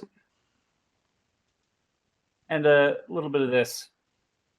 Motherboard, RAM, processor. Usually, your retail value, if you are if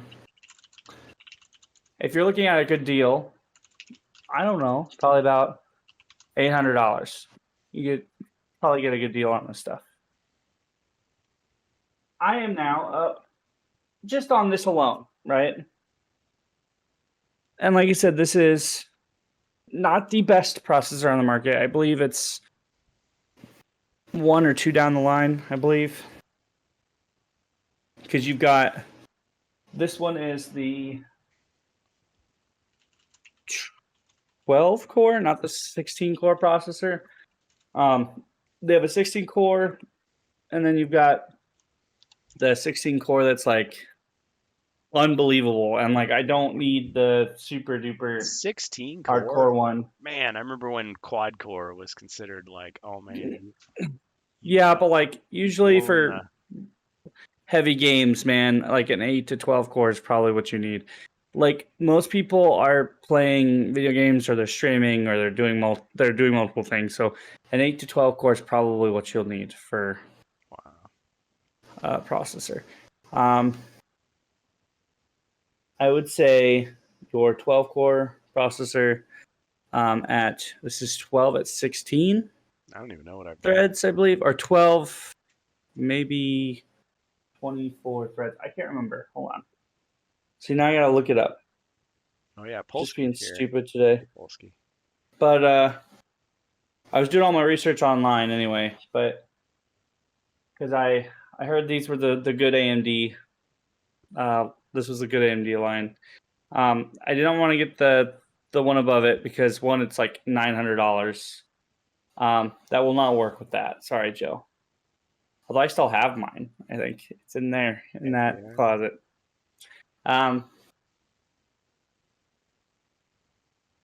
Those 3 parts ran me about $1,200 US, almost 13. Not including the CPU cooler. So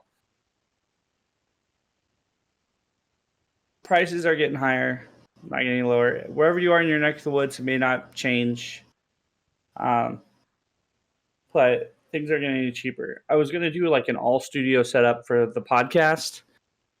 Could not do that this year. I did not think it would be worth it. I was getting screwed no matter where I turned. So, and I wanted decent hardware. I wanted reliable hardware, and it's going to get harder to find that, I think. I think more people are going to have to start looking if they want reliable hardware that has a good shelf life. Because I look at shelf life and performance. I don't just look at performance and then whatever like cheap ass peripherals I can get my hands on. Everything on my desk, I've looked at shelf life and cost effectiveness. I think the only issue my computer has is I like to keep brand effectiveness, and Corsair mice are by far probably the worst mice I've ever touched. because their fucking mouse wheels are garbage. They always seem to either get dirty, like really they don't have a thing for when they get dirty. Like your hands touch that mouse all the time, and like with Razer or with Logitech or anything like that, usually they get pretty durable. The other ones I've had have gotten pretty durable. I've gone through their premium mice, the regular ones, and the gaming ones, and the mouse or the mouse wheel and the right clicker seem to fucking go bad within the year. It's atrocious. I have 3 of them in my office now. So I don't like to mix brands, and that's the only reason I'm sticking with it right now. And so far, this one's the only problem with it right now is it's the mouse wheel. But I've had this thing a little over a year. The one over there has a problem with the right click and the mouse wheel. It'll click, but you can't click and hold for very long. It tends to go out unless you like jam on the clicker. And I've cleaned both of them out. I've taken them apart and cleaned them. And it fixes it for a little bit, then it goes back. My hands are not filthy. I don't have filthy hands. I don't work with oils or anything like that. I don't eat, preferably around there. I mean, I do, but like I don't eat and touch my keyboard. I usually have wipes somewhere around here. So I usually keep pretty clean. Dust is about the only thing that gets in here. So, yeah, and my kids will touch that one. They don't touch this one. So I cannot tell you how not quality that mouse is. But I can't, everything else is pretty good. And has lasted me a good amount of 3 to 5 years now. GPU is relatively new. My 4080 is pretty new. But anyway, I'm kind of getting off track. What I'm saying is that prices are getting higher. We've had a lot of things to do with GPUs as far as fake MSRP. Nvidia especially has kind of gone off the deep end a little bit with their 50 series cards. They didn't release enough of them to begin with. They barely released. They were recorded by Gamers Nexus as having a paper launch with a lot of their 5080 and 5090 models, with almost having none available on launch. And I know that's not surprising to some of the other times they've launched GPUs, but they literally had almost none. With some stores, it's getting like 4 models in stock, and people being on wait lists for a long time, and then now having to battle scalpers with original MSRPs for the 5080, 5090 being anywhere from ballpark range $1,200, and now scalpers charging anywhere. Last time I heard $2,500 to $3,000 for a GPU. Then Nvidia bumping up the price. Other retailers like Asus, and that's Strix and Tough models. You've got MSI releasing their GPUs for the 50 series, releasing them MSRP now at almost $2,000 and saying that's how it's always been. And then now scalpers raising the price. If you look up a price of a GPU, I don't know what it is now. Last time I checked, 5090 was $6,000. So you can almost buy your own ship for that much. We don't have to sit here and listen to this. Yeah. They had RGB and bam, $5,000. Yeah. So I mean, my card, my 4080 has RGB on it. It wasn't even close to that much money. I think I bought it at $100 over MSRP, and that was because we were still coming off the GPU hike from the 30 series. So I don't know if this is going to blow over, but I'd say hold your money, wait for all this shit to blow over, or switch to. I almost made the stupid decision and switched exclusively to Apple because I didn't want to deal with this shit anymore. Wow. This iPad will play Resident Evil 4 remake by itself. Dang. Not at the best graphics, but I now no longer want to have to fight other people like to the death for my computer parts. So, and that's what I'm saying is like people were saying the difference between my card and the 50 series wasn't that high, a 10% increase, I think. And the difference between the 5080 and 5090 are not that huge. The 5080, the 5080 Ti were almost no difference. and the price differences were super huge. Just let you know, Joe, there are people combating that on eBay and stuff. There are people who are using bots to sell their fake RTX cards, and what they're doing is they're putting pieces of paper in a box. I know, but I had to mention this. Dang. And they will put the description up and then say, please read description. And the bots won't do that. They won't read the description. They'll click them for the scalpers. But for people who actually want to buy their cards, they'll read the description and say what you're buying, so that it's not illegal. What you're buying is a piece of paper with a picture of an RTX 5090 in it for $5,000 or for $3,000. I mean, it's kind of crappy, but they're countering even crappier behavior. So there's a guy who was online who printed like 50 of those and like just sent them out. Yeah, my bots will call your bots. Yeah, they need to release them in a better way. They need to stop worrying about their shareholders and actually release product. This was before the scalpers, and a lot of people thought it was a thing to appease shareholders. They were releasing their product early, which Nvidia was releasing early this year. And some thought it was to combat the tariffs. Some people thought it was to appease their shareholders. They showed product on the shelf floor for their conventions, but they did not have product available. So, and I know it's, you always have a shortage of product, but this is abundantly short. So, I agree with you, but I also think that more needs to happen. I think Nvidia has been a titan in the industry for too long, and I think AMD needs to fucking bring it up. As far as GPU or Intel or whoever the fuck, we need competition. Competition is healthy, and Nvidia needs a swift kick in the rear end.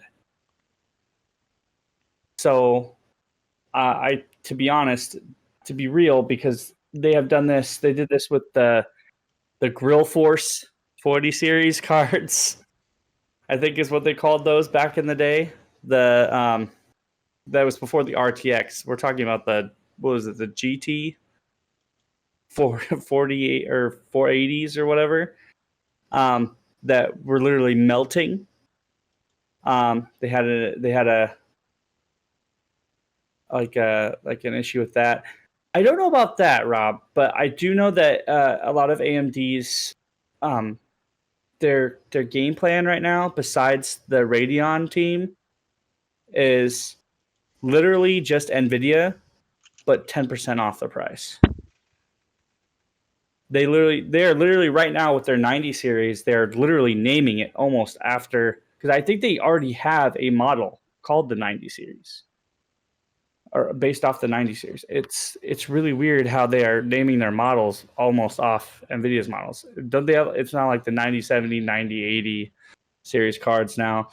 So it's fine, but a lot of the third parties now that are owning those cards are releasing them with like perfume and like weird shit. And it's absolutely fucking absurd. So that's funny. Sent me a GIF. I saw that GIF. Sorry. Yeah. But yeah, I don't know. And I know that like Asus has already used their gimmick, which is supposed to be the tough series, supposed to be military grade. That sold me back when I was 19. It doesn't sell me now.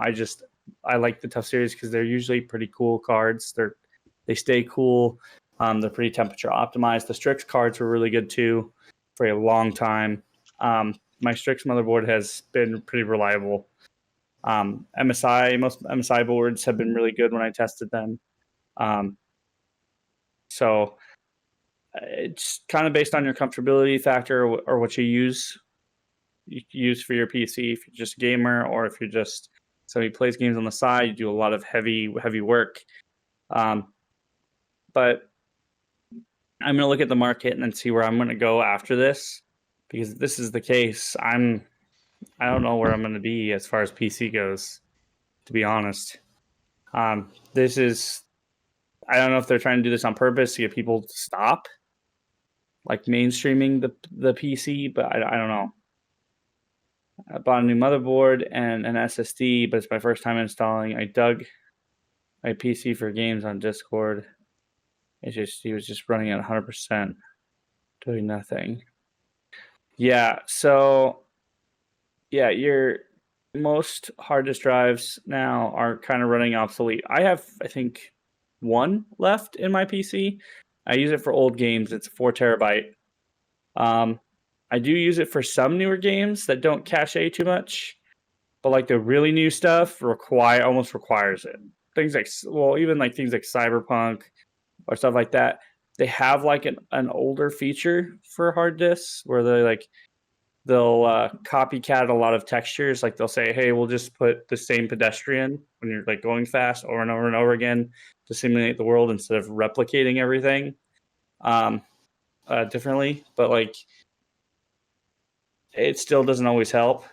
You'll get blurry textures, longer load times, stuff like that. I remember Every few years when it upgrades, always so BS. And it's same here, man. I can relate. When solid state hard drives first came out, people were worried that they weren't going to last.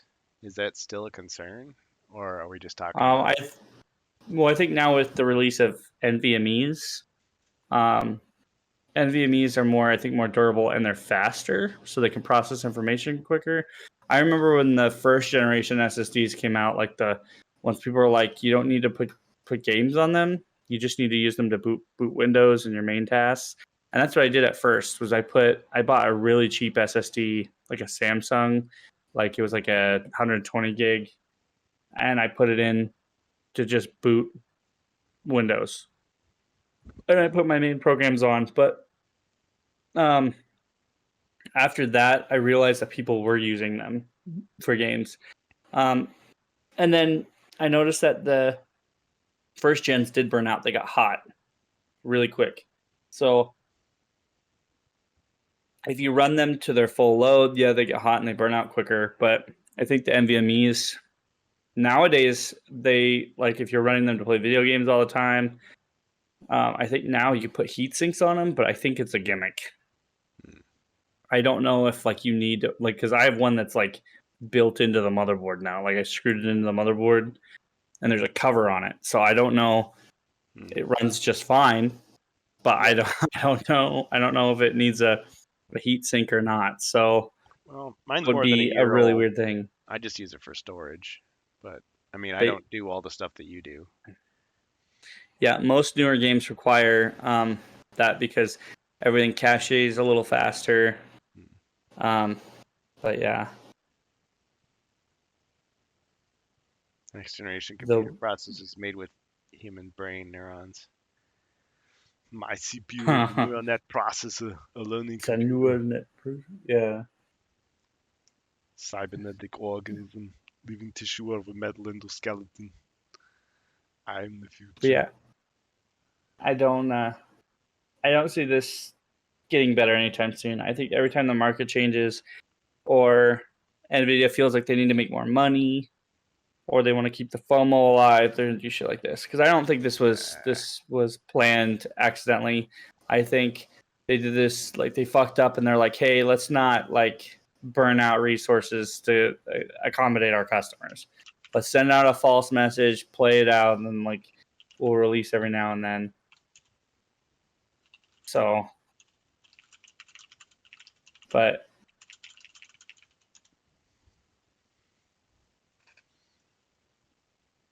I don't know. Just break out your Game Boy Color. Well, they always talk about quantum computing. It's like, oh, we're getting closer and closer to quantum computing. It's gonna change everything. Yeah. Well, if we get there anyway, to begin with. Neural nets are a real thing. I always quote Terminator, but yeah, Terminator 2. I don't know if we'll even get there before we fucking destroy each other. Yeah, we're working hard on that right now. We have top men on it. We top men. We definitely are. Yeah. So like I said, but just to focus on the main topic at hand, For anybody who's wanting to buy or upgrade or do major things, unless it's absolutely necessary, I'd say hold out another year or two. I'm not upgrading my GPU anytime soon. AMD looked enticing. I'm not going to an Intel GPU. They're almost unsupported across the board because they're not majorly tested. So I mean, they are compatible things, but they're mostly mid to low range GPUs. And AMD's highest GPU right now, I think it's supposed to be MSRP at what, $800. It's a very good deal right now, but yeah, I know you do. Just had to get my dig in there. I mean, having a nice computer, you want a nice computer to do the things that you want to do. And yeah, with the streaming and the processing and all that kind of stuff. Like I used to edit a lot more videos, like, and it would just take forever. I'm like, oh man, I wish I had a better computer. Now I just throw that stuff on YouTube and then I edit it later. So, I mean, But I like, guess I don't upgrade. I don't upgrade all the time anymore either. we used to That's do the thing. Is like, those benchmarks, and you do like those. Well, you do the 8 hour stream sometimes, and it's like you do a lot. So but I can understand why you want even good quality stuff. but yeah, but even then, it's like uh, I'd upgrade for necessity reasons or for shelf life reasons. Like, it's not like back in the day when I was in my early 20s as running my business, I'd upgrade every 2 years. Yeah. Like, I just throw this PC out the door and I'd get just a Can't brand new expect one. you can't expect your Like, customer base to do that. You can't. so and I think that's what they're trying to do is they're just trying to cash in on it. They don't want people to have reliable products anymore. And No. like that's the thing is like to me, I think that's doable nowadays because that's what most people younger than us expect. Is they expect their shit just not to work. Yeah. Or they expect their shit to be replaceable in the next 2 years. They want to have the bigger, better deal. They don't want they want their shit to work when it's here, and then when the next one comes out, they don't give a fuck. Just toss it out the window. It's like who gives a shit that we're like burning through more lithium than we have, Right. or Go to Mars and get more. yeah, More of that. like or the fact that most supplies and silicon are gonna cost way too much to fucking afford right now. It's I need to live in my dark man cave and listen to my music and play my incredible crazy video games and tell people how fucking spectacular my fucking computer looks. I to me it's about performance. You It's have the about making sure my computer is ahead of the curve. That's it. you have the fanciest computer setup of any guy I know, but I'm sure there's lots of people out They're there that they're bigger fancier, that are fancier. Yeah. way fancier than mine. Mine's very basic. I use cheap stuff. The only thing that is worth its weight in salt is the computer itself and the peripherals. The monitor, well, the monitors are counted as peripherals too, but the monitors I even get deals on because really all I need to do is see something. I don't use 4K. I'm not even 1440p right now because those monitors are way too like that to me isn't in my budget. My budget is the hardware. Hardware first, and if I got something extra, I'll throw it into that. But I want latency reduction, so I use my keyboard, mouse, and then I want performance, and then I need the hardware first. So Yeah. and like I said, without your peripherals, man, your PC right now is going to almost cost you $5,000, if not more. This is like where That's you own a absurd. mansion and you sleep on the floor. Xbox putting out a computer next year, you can run Steam and theoretically PS games through Steam upgradable. Could be cool, definitely interesting. I'll take a look into that, Rob Champ. I don't know. Because most of the Xbox is a computer. I mean, most of this stuff is a computer, just in a console format. Yep. That was the An plan. iPad Mini from 2014 that still works. Just can't update past iOS 9, and YouTube Music is no longer supported. I still listen to iHeartRadio. Yeah. Joe, that's crazy. That is dedication. Because, like I said, that is most iPads now have a what is it? They have a pretty decent shelf life now, but like I said, yeah. I mean, one of my kids still uses an iPhone 4S as a dummy phone. They're trying to practice, and that's probably an iOS 9, either iOS 9 or iOS 8. But yeah, it's yeah, and like I don't know if you can even upload music anymore into iTunes or anything. I tried to No. get them set up, and I was like, yeah, I don't think this does anything. So whatever's on the phone, you're just gonna have to deal with. Bohemius has got So the wisecracks, every other thing.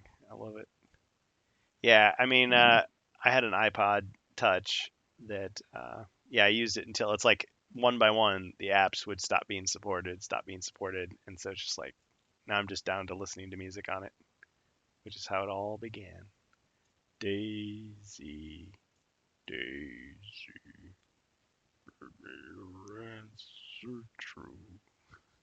that's what I'm saying. It's like, see, and Apple to me is a gimmick machine. So when I switched over so I could use it. I've got the watch that syncs with the iPad and the phone and all that stuff. So, His father's watch, so you won't be able oh, to. they killed iTunes. Well, they still have the app and stuff, Joe. So like iTunes is still there. You can still purchase stuff on it. I just everything goes through. I think they converted the music app to Apple Music. I think it went from the music app to um, the upgraded music app in iOS 7, and then it upgraded to probably the Apple Music now. But yeah, I'm still trying to learn how to use it because I haven't been into an Apple device since 2019. Yeah, So I know what it's like. I sit down at, went from listening to free. yeah, That like, doesn't make sense. What was that, Kurt? I'm sorry. I didn't mean to interrupt you. oh, he just said listen, from listening to free to subscribing. Yeah, whenever I sit down, a lot of my family have Apple devices, so whenever I sit down, I'm like, I don't know how to do the thing. Like, you're gonna have to show me. I mean, after I work on it for a while, I can figure it out. But yeah, like at Gen Con, I was struggling a little bit trying to figure out how to do things. I mean, the nice thing is you can go online and like read tutorials, but when you're trying to do that in the middle of the night when you're exhausted, a little rough. So this shows like your songs. Still has my songs in here from like. It's funny because I've been in Apple for a long time. All of these are the songs that I had pre-downloaded in iTunes. So it's stuff that I literally just did not, and then it mingles them. So like whatever was in my iCloud from like high school, like just stayed there. So those are songs I own that I bought in iTunes. They just stayed there. And then you can go to iTunes, which is, I think, I know, Back. I know nobody can actually see it, but yeah, iTunes Store is still there. Oh, you can't see it. You definitely can't see it, but it's still there. It's John Cena.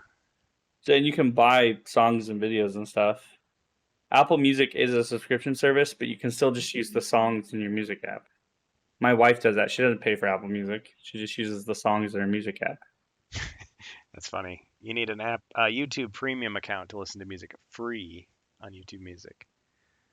I might. Yeah, that you do. Don't tell us that, Joe. We don't know what you're talking about.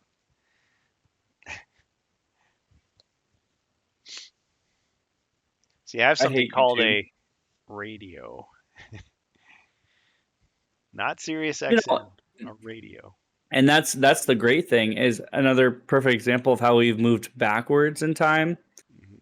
for convenience is we went forward for convenience, but we went backward for usage.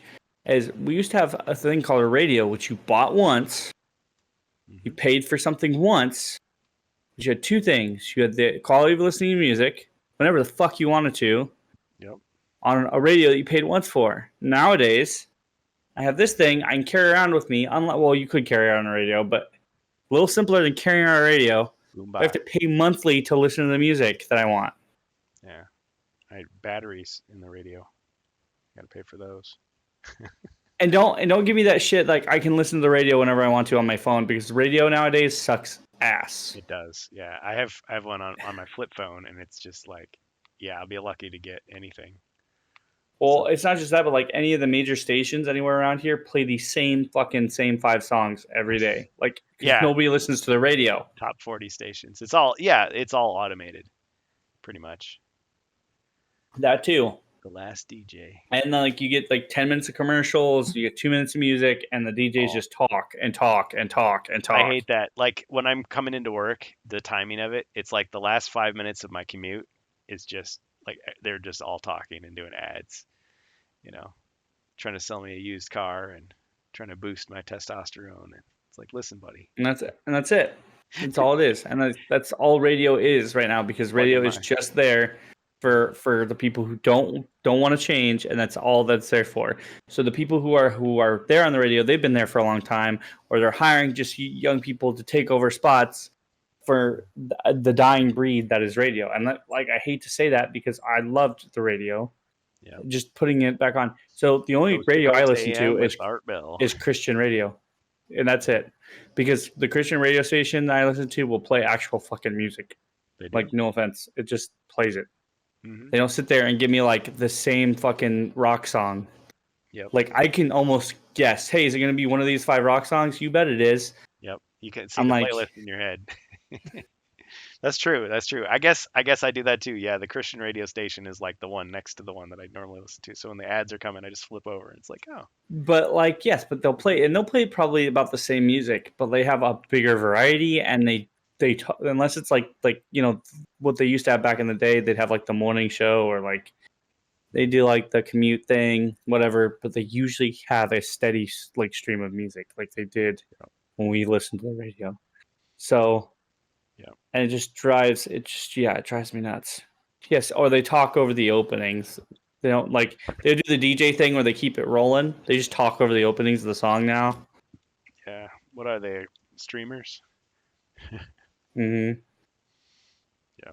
But yeah, so I don't know. Like I said, we're gonna go backwards in convenience because nobody gives a shit.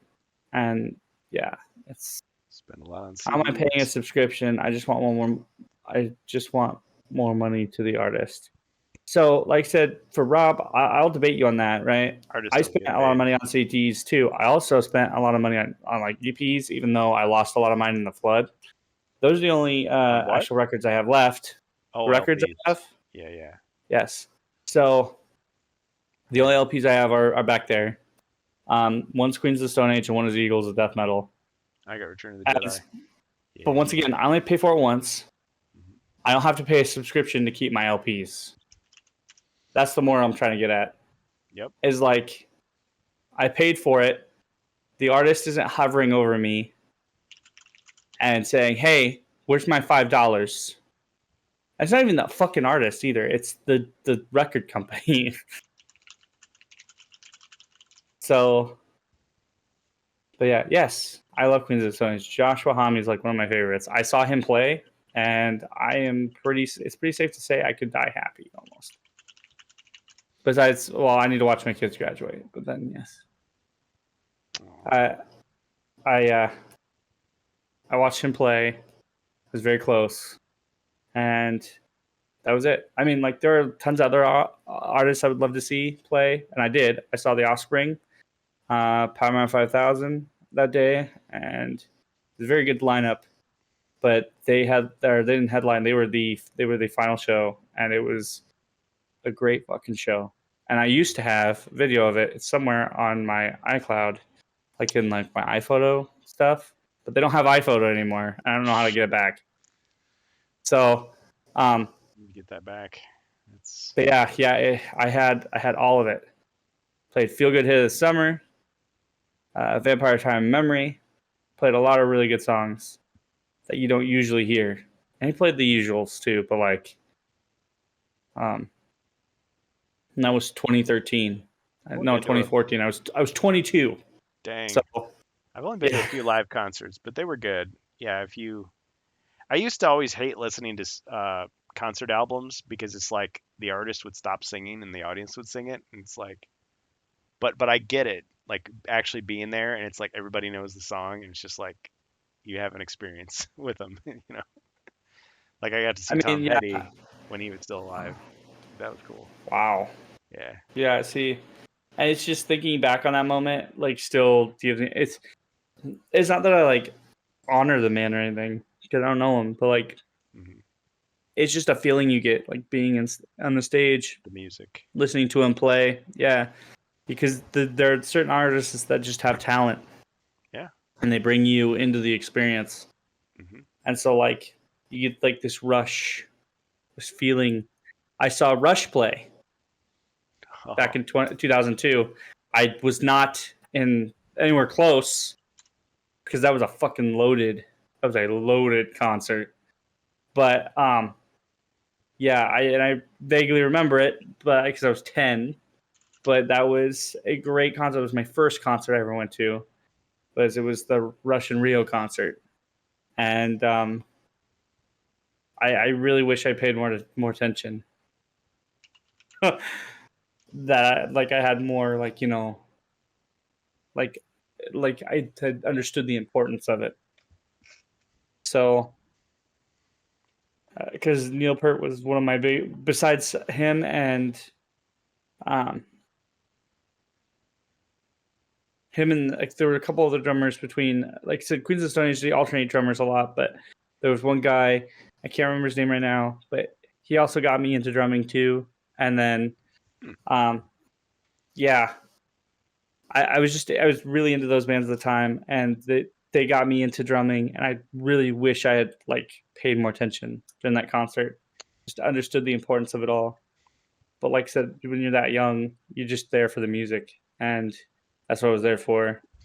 But I at least got to say I got to see Geddy Lee play live, so and that's all that matters to me. Um, but yeah, I mean, I I don't even heard know where I was going with progress. this. I got lost in Rush. that. Yeah. Yeah. Lost in the music. Lose yourself. Is it okay? I heart broadcast radio is a joke anymore. It was 2 hours from home, and I heard my local rock station DJ on the other radio station. And when I was about halfway home, I would switch back in between the two rock stations. There was about a 10-second delay, and they were playing the exact same songs. I would have loved to have seen Rush live. Yeah. Yeah, dude. It was great. Like you said, I was pretty far away. I wasn't in nosebleeds, but I was kind of like the mid row. I wasn't down on the floor, but I was mid row, and you could just make them out. But Yeah. like I said, Neil Peart did a couple solos, and his drum set was like he had like one of those drum sets where it would like rise up, and he was like surrounding him, so he'd spin as Yeah. he did like that, and it was amazing. Cool. It was like especially with like Roll the Bones and stuff. It was awesome. That's like the probably one of the major parts I remember to that show. I think the next one of Um, those that I go to, if I go to one, uh, I'm gonna bring opera glasses so I can yeah. see the Oh, drummer you saw picking it Def up. Leppard? Damn. Hysteria tour right after Rick's accident. It was awesome seeing the rotating stage. Oh man. See, and I So don't know if you ever see those anymore. Like, I are know we you see pretty good shows, but are like, we gonna get damn. to our title topic? I hate to ask. Oh, which one? Talking about Chris Cox? Chris Cocks. Well, yeah. Wasn't that part of your power hour? Well, You I keep me had on my track, brother. I had my doorbell was ringing, so I think I lost my train there. So, Oh yeah, all go right, ahead. real quick. So Chris Cox, CEO. I sent you the link, by the way. I don't know if you want to throw it up on the screen, puke all over the screen. For safety reasons, I'll probably just keep Okay, what we okay. got. Oh yeah, that's right. Dang it, I was gonna mute our video. So Chris Cox, we've given him a hard time before. All the stiff competition he's facing. Slapping on the table and all this stuff. But yeah, Chris Cox, he's done a couple of interviews, and they have him on like financial shows and stuff. And we're not getting political, but they're blaming everything on the tariffs and saying, listen, we could do more stuff domestically, but we'd have to double the price, 50% increase. And he said this in other contexts before, like with Transformers. He was saying, well, we'll just increase the price on collectors because they're the flexible ones that'll spend more money, and we won't have to raise our prices that much. And it was like he basically admitted, yeah, we can move to other markets where we can pay our workers even less to like save money. It was just the whole thing was just really sickening just to hear. But I guess it's not anything new. I mean, it's a thing that companies like Hasbro have been doing for years. But the latest thing he was Yeah. talking about is, okay, GI Joe, the USS Flag. Okay, old school fans of GI Joe know what I'm talking about. The USS Flag was, just imagine the 6-inch figures.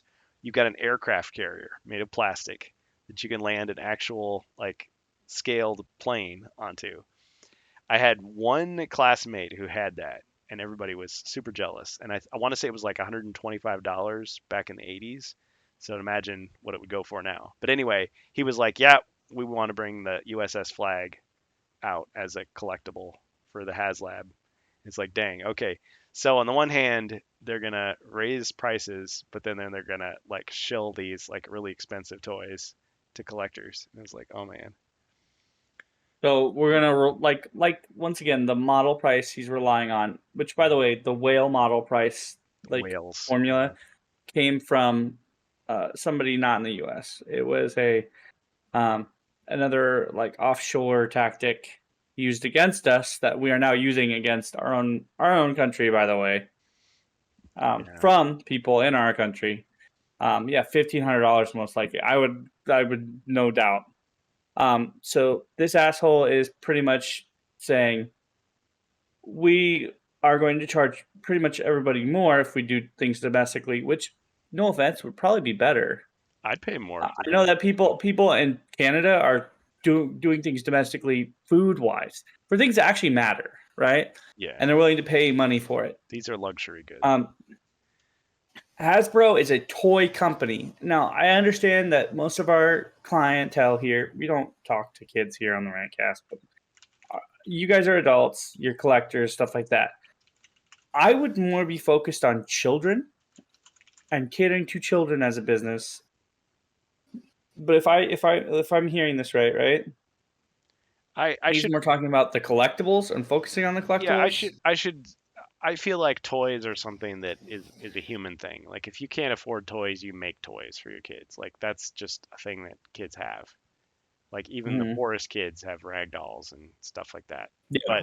But I mean, they're talking about like HasLab. Like okay, we only made 10,000 of these high quality maybe GI Joe figures that are gonna people are gonna bid on it and it's gonna be available for 2 months and then it's gone forever, and then people are going to immediately scalp it because they bought 5 copies.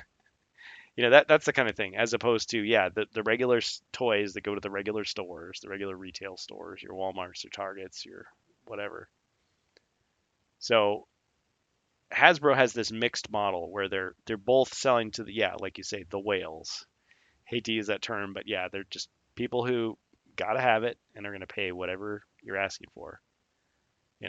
And then just regular people who just want to buy just regular toys for the kids, regular games, board games, video games, whatever, gadgets. So, in summary here, because this article you sent me here from Toy News states that, like you said before, the tariffs possibility of the pending trade war could raise products. They tried switching to physical plastic toys. Just in the U.S., that in itself would be around a 5-year process. Would also raise prices as much as 50%. Mentions one of the reasons is not just labor costs, but also lacking plastics. Industry supply chain was exported to Asia decades ago. Yep. He also mentions that if they were to move all production back to the U.S., they would likely have to reduce employment because they would need to focus on more things like automation. Yeah. So I'm going to mention the same thing that he would probably tell his workers if they mention shit like this to him. You're telling me what you can't do. Tell me what you can do. Mm-hmm. Because it sounds to me that you can't do this. So I feel that as a country, we've done things locally before. Mm-hmm. And regardless of how long ago that was, you're saying that as a company, you rely on cheap labor and imported products to sustain your business. So I'm going to say, move out of the fucking way and let somebody else do it. Yeah. Because to me, like, automation doesn't always have to be a thing. It can, but you can make automation and keep labor in check. To me, it just shows that, like, once again, they have their roots in too deep, that it's understandable they couldn't just break away from this formula. It's understandable. But if you're naming a bunch of things that can't be done, then I don't know what we're still talking about then. There's other competition in the wings that would be willing to pick up all of your IPs and probably handle things domestically. I don't know. Well, to Bohemius's point, they've been saying that for a long time. Kids don't want toys anymore, right? It was video games, electronics, all that stuff has displaced physical toys. I don't know about you, man, but my kids play with toys. Yeah, and that's you could say all that's sorts anecdotal. of toys that are owned by Hasbro. A lot of, I mean, we don't have all the numbers in front of us. There have been a lot of complaints about Hasbro toys that the quality has gone down, like way before the tariffs. So yeah, they can say, hey, this is a big problem for us now, politics, all schmaltics, all that stuff. But yeah, they've been running this train for a long time, and even the collectibles aren't as good as they used to be. And they've made a lot of poor decisions, very poor decisions, like investing in certain IPs that they thought would be big, like Star Wars, and that have been disappointment. A big disappointment. I mean, thank goodness they didn't make like Rings of Power action figures. Like, imagine how bad that would be. Or did they? I mean, somebody correct me on that. They probably did, but I mean, it's just like people don't want that stuff, and so they've lost tons of money, and then they've gotten in trouble with like exaggerating like how well things were going, and don't quote me on that because I don't have quotes to back it up, but there's a lot of negative talk about Hasbro specifically for this kind of thing. So a lot of it's like whenever a CEO gets up and says something, it's like, okay, everything he says is extremely calculated to like calm people down. Everything's fine. Everything's great. It's not our fault. It's somebody else's fault. But it's like I don't believe you. Company's not burning to the ground. Yeah, I don't believe you. And it's like I know he's going to be fine. Chris Cocks will be fine. Okay, so I don't feel any sympathy for him at all. But it's just like, wow. It goes back to the layoffs. I'm thinking about like the allocation. Like we know there's people there that are pouring their heart and soul into their work and doing their best that they possibly can. So I have no doubt the Avalon Hill people, if their budget gets cut or if they get some directive, they're going to make the best of it. But it's just like, yeah, I think some of this is self-inflicted, and some of it is because, just to contradict that point, man, I believe a lot of kids still play with toys. Like I said, I'm gonna fight that because my kids play with toys that I didn't grow up with. Like I said, I have 4 kids, man. We don't sit them in front of the TV and just let them watch TV all day. So this is I definitely don't give them phones. Like my 2 daughters are growing up and they have dummy phones so that they can learn to navigate a phone when we do give them a phone. But besides that, I don't know how much money I've spent in Barbies, My Little Pony, Peppa Pig, all that shit. So this is not you forcing your kids to like, you're gonna like this toy. It's just like, no, this is what they want. No, it's shit they've asked for Christmas, birthday, all that stuff. And like I said, I'm not just talking about myself though. My kids' neighbors play with that shit. Like half the people at school relate to them on that. And like I said, they're 7 and 8, right? They haven't hit the like. It's not like when we were older. That's something I can agree with Bohemius on. It's not like when we were going into like 10 to 13, we didn't still keep our toys. Yes, it's getting younger. Yes, it's falling down. But that doesn't mean we also need to say, hey, we just need to cut the whole fucking thing off. Okay? These assholes make millions of fucking dollars like on the daily probably. And the thing is the big guy looks at his paycheck and goes, I don't want to cut this down anymore. Mm-hmm. What else can we do? Yeah. I've seen it happen. I've been there. I have literally been in a corporate office where somebody has literally said that. They've looked at the small guy, the guy who worked in the corporate below them, to an investor or somebody else. They looked at them and said, I don't want to have to give this up. Or they'll look at the paper, they'll ask them to bring them a piece of paper and print them a spreadsheet that needs to be done by tomorrow to show them what the changes are between here and like 5 years ago. And I'm going to tell you, yes, microtransactions are a big thing. There's a lot of different things that have changed since we were kids. So what they're saying is they can't adapt. There's no toy in the world that can compete with video games, microtransactions, all the other shit that can make money.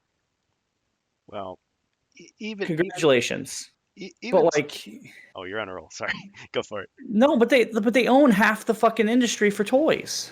Yeah, and that's what I'm saying is like, we can't compete with ourselves. It just sounds like it's a bunch of excuses being rolled out. And then he wants to talk about releasing, like, they were asking him what his favorite toy was, and it was $125 the USS Flag vehicle that he wants to release to adults. And like, to me, I understand, like, we're not probably supposed to be catering to kids. That I can understand. Fine, whatever. We need to branch out to a bigger audience. But there's got to be a better way to make this more accessible. Yeah. There has to. Like, there has to. I've seen people sell less product for better in a better environment. Mm-hmm. You cannot. Nobody here in this audience can tell me he's doing everything he can, or that Hasbro as a company. Because I'm not just going to blame Chris Cocks. I'm not going to say. What I'm saying is that there are companies. There are companies that I've seen who have seen their ship possibly going down, or I've seen they've had to take dramatic cutbacks and have tried to make sure that people go down steady with their ship. And there are people who go, well, I don't want that to happen. It's, in order to have this omelet, you got to break those eggs. Yeah.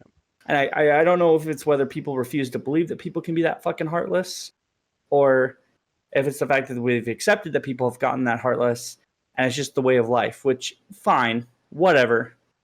Once again, I've lived on this earth for 33 years. I'm not the singular hero with the bastard sword that's going to stop all cruelty from happening, but I'm going to acknowledge that it is happening. Yeah. So I understand life is hard for Hasbro. So it is for the rest of us. Get in line. I feel like there is a way we can handle this all in a lot better way than just saying there's nothing we can do. Right. There are big companies that are relocating their entire fucking factory to Vietnam to prevent these tariffs from happening. Yeah, you guys are telling me that you can do absolutely nothing. Like 93 cents an hour to workers in the line. Yeah. Like, so. Rob says, I read an article calling Hasbro an IP company. They just want IPs. Well, that is a lot of what they do. Yeah. To me, that's smart. You look at Lego. They do that too. It's like, oh, you want your Harry Potter, your Star Wars. Nobody wants just plain Legos anymore. I do, but that's me. That helps create your imagination, right? Make those big deals. Helps build. Mm-hmm. Hey, you remember what were those things? Were they called kinetics or whatever? The ones that had the circles, you put the little tubes in them. Constructs? No. Or something like that. Yeah, it was like. Well, there was a lot of toys like that. But they had you could build like big structures with them, but they were like constructs. They competed with Legos. They had like the circles, the holes, you put the little tubes in them. Not Roblox. That's a game, dude. I'm trying to think of what they were called. I thought they were called kinetics, but I can't remember. It maybe. But Now you can I used to get fight over kids for those. generic Legos. Nice. Yeah, so there's an And age not everybody difference just wants between- Legos. Yeah. Stupid. Well, you get compatible systems because the patent's expired. But it makes perfect sense. I mean, Lego stays in business because yeah, they sell the generic Legos, but then they also have the licenses that their competitors don't have. So they can have the official Ninjago packages and I'm going to tell you, whatever. it was like, what, 30, $40 for a big bucket of Legos at one point in time? Yeah, I I was just shared pricing an out. eBay listing on your Discord for the 50K. Wait, what? Hold on. For the Hold on. original I'm checking it. $50,000. Oh, mint box unopened. Man, I'm opening that thing on screen. I'm ripping the stickers. Well, how the fuck do you know if it's in the box? I would want that motherfucker to deliver it to me personally for 50K. Yeah. If I'm paying him 50 grand, 50 large ones, he better deliver it to me mint in the box, unopened, and show me that bastard hasn't been unopened. My security guards are patting him down. They're running that thing through And the I will X-ray machine. have somebody come to inspect it to make sure it hasn't been resealed. Because I can tell, there's a guy that I know that can tell if shit's been resealed. Yeah, that's ridiculous. You could probably 3D print a USS Flag. That's what you do. You open it up. Okay, it sucks that you have to do that, but then you 3D scan it, print it, done. I never had anything that amazing, but I do remember, yeah, there were Star I can't Wars get on. figure carriers. There was a GoBots carrier. Like there were all these toys where it was just to store your other toys, a toy to store your other toys. But you could also play with the storage unit as a toy. You know, you could put all your He-Man figures inside Castle Grayskull. Well, you know, when we were talking about the media, I mean, think about He-Man and Transformers and all those. It's like it was an action figure line. So how do they promote it? Well, they make a cartoon that makes you want the toy, and so you buy it. But then it works the other way too. You know, they make a Super Mario Brothers movie. They make action figures of Streets of Rage. Yes, they got me. I bought one. So yeah, See, it goes around. You know. the X-Wing Alliance box I have up there was unopened at one point in time. It was completely sealed. It tore during one of my moves, and the jewel case is still unopened. I was gonna It's say still that was your sealed in the chance. The jewel ones case. that tore, you're just like, hell yeah, shred that thing like it's Christmas morning and you're 5 years old. Yeah. Gone.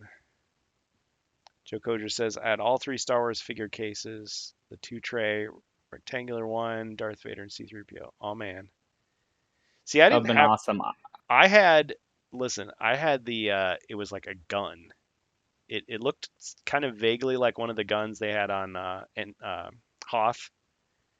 You would open it up, and you'd strap the figures in there. And I also had the bandolier, like Chewie's bandolier with foam. And after 30 Wow. years, that foam like fell apart. But that was a really I bad bet. idea. Can you imagine like walking down the street like with your action figures like bolted to your chest, falling out, losing the Wow. guns. But yeah, Yeah, I wanted the other ones. I eventually did get a copy of the Vader one. I got the Power of the Force one though, so it's the second generation. that's what I had. Yeah, I had the C-3PO one. Didn't they have a talking version? Like he would say stuff? Yeah. You pushed his mouth for the C-3PO one, and he would give you 3 phrases. He would tell you his name, give you something else, and then he'd go, "Oh my!" at the end. I remember because I was like Hi. 7. I was 7 years old, and I just pressed it over and over again because I was a kid. Yeah. I annoyed the shit out of my parents. Yep. That was one thing when my siblings had kids. Like all the toys that they had off switches. Like you could shut it off because the kids would just keep hitting the button until the battery dies, and then they cry, and then you got to replace the battery, and then they do it again. It's like, oh, Elmo has nothing more to say today. Well, guess Nope. I'll do something else. Unless you hook him up to a 15-volt battery, and then he goes over and over and over. You haven't seen that before? Tickles. Oh No. my god. Oh man, Okay. we're gonna get demonetized if we play this clip. No, I can't show it on stream. Oh man. I'll send it to you. Sounds like we're doing something really dirty. It's like, oh, I can't show this to you on screen. I just can't. Nope. It's the Tickle Me Elmo. High voltage, yeah. I can't believe you've never seen this before. Shock treatment. Oh man, I'm in for a treat. I know it. You're in for a shock treatment. You will be shocked. Because he is the shock master. There you go. And eventually he pops and he just goes, eh. It's pretty good. So he does a Peter Griffin.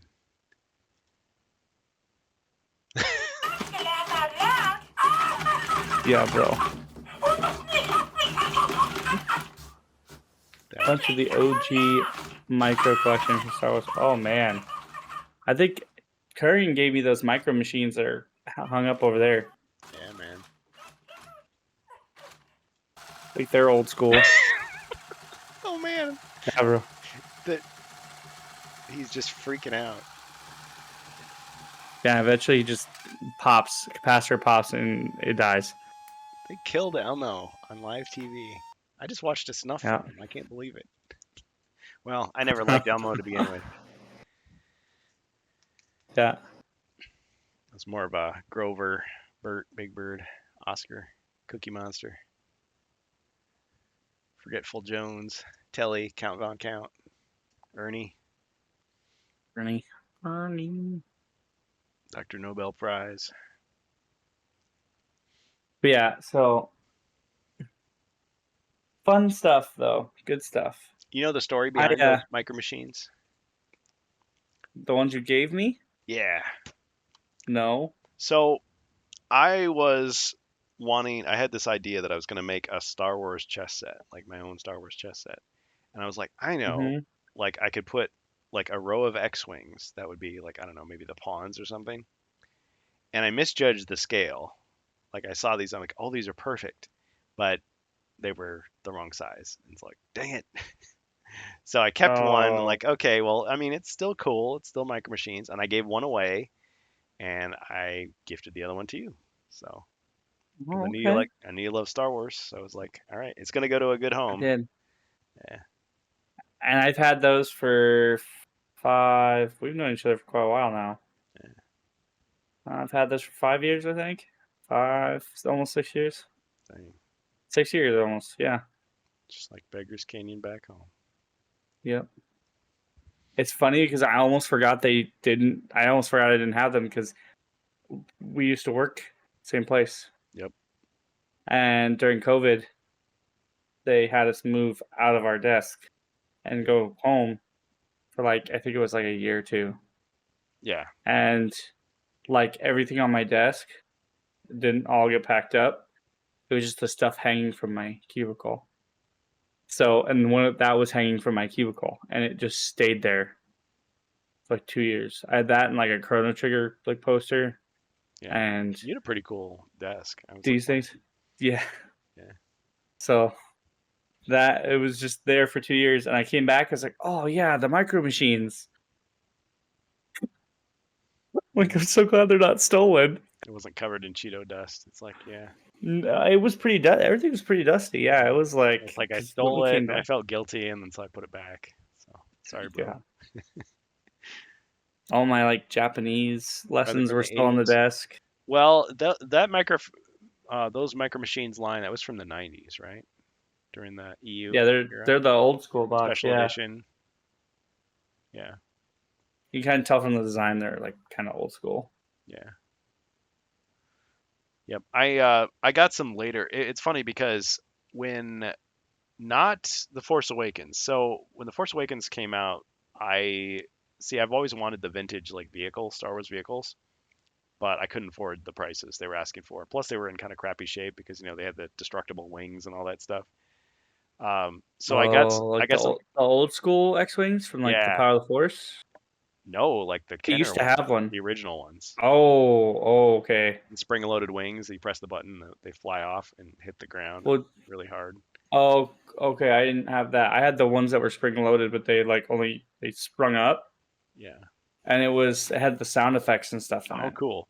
See, I want to get an X-Wing, but yeah, I have TIE fighters, so I actually have their first order TIE fighters though, and I spray painted them. Oh wow! So they're the OT colors. I did get Vader's tie from the Power of the Force, and that's pretty awesome. But yeah, I got some smaller. I don't know what number scale they are, but I got a whole bunch of like First Order TIE fighters that I painted to look like ESB TIE fighters. So they got the light blue color. And then I had a Rogue One X-Wing that was almost right. So I painted it to look like a classic one. But then they came out with the classic trilogy one. So yeah, I gave Disney some money. I feel dirty. But now I have a set of properly scaled X-Wings. The only problem with them is that... Better go shower off. Yeah, they... on the stands, they're all like perfectly upright. Like I was wanting to have like a custom stand, so like they'd be kind of like, you know, they're doing the bank turn, even though bank turns in space make no sense, but it just looks cool because that's what you see in the movie. So I was like, okay, I could have a row of them and they're all like, you know, like in formation, like doing their little thing. But I haven't worked on it in years, but they're sitting on my shelf. Look, don't question how things work in Star Wars, okay? Just works. It all plays in your imagination. Just Believe me, it just works. It works. Trust me. It just works. It works. It's all true. All of it. Oh man. The Red Hulk, everything. It's all true. Yeah. You know, it's funny because there's something about even a movie like that you watched that you were disappointed by or hated. If it has a quotable line, even if you're just mocking it, it just becomes iconic in itself. So it's like a brain worm. It just crawls in there, takes up residence. Seeps into your skin. It's rough, irritating, gets everywhere. It's everywhere. Yep. Oh, man. So, did we get to all our topics tonight? We did. In fact, I'm going to offer that we probably get to ending the show probably here. I got an expense report to do tonight. So, well, dang. We never got to our guests, did we? If Rob Chant would like to join us, I could spare the time for some GPU talk. If not, we are free to end the show here tonight. Well, thank you. So it's up to Rob Champ, though. Rob Champ. So we got Rob, we got Wardicon, Joe Kozier, Jacer, Bohemius. Polsky was here earlier. A couple other people popped in, I think. So appreciate it. Carnival said he might show up, but I don't know if I dampened his spirit by telling him that we were going to have the guests at the end. But it's just a thing. I mean, we want people to be able to participate, but at the same time, we got to kind of do what we do. Right. Wordicon says, I used all the vehicles like the Millennium Falcon and the Carbon Freeze Chamber with the old Star Wars miniatures game.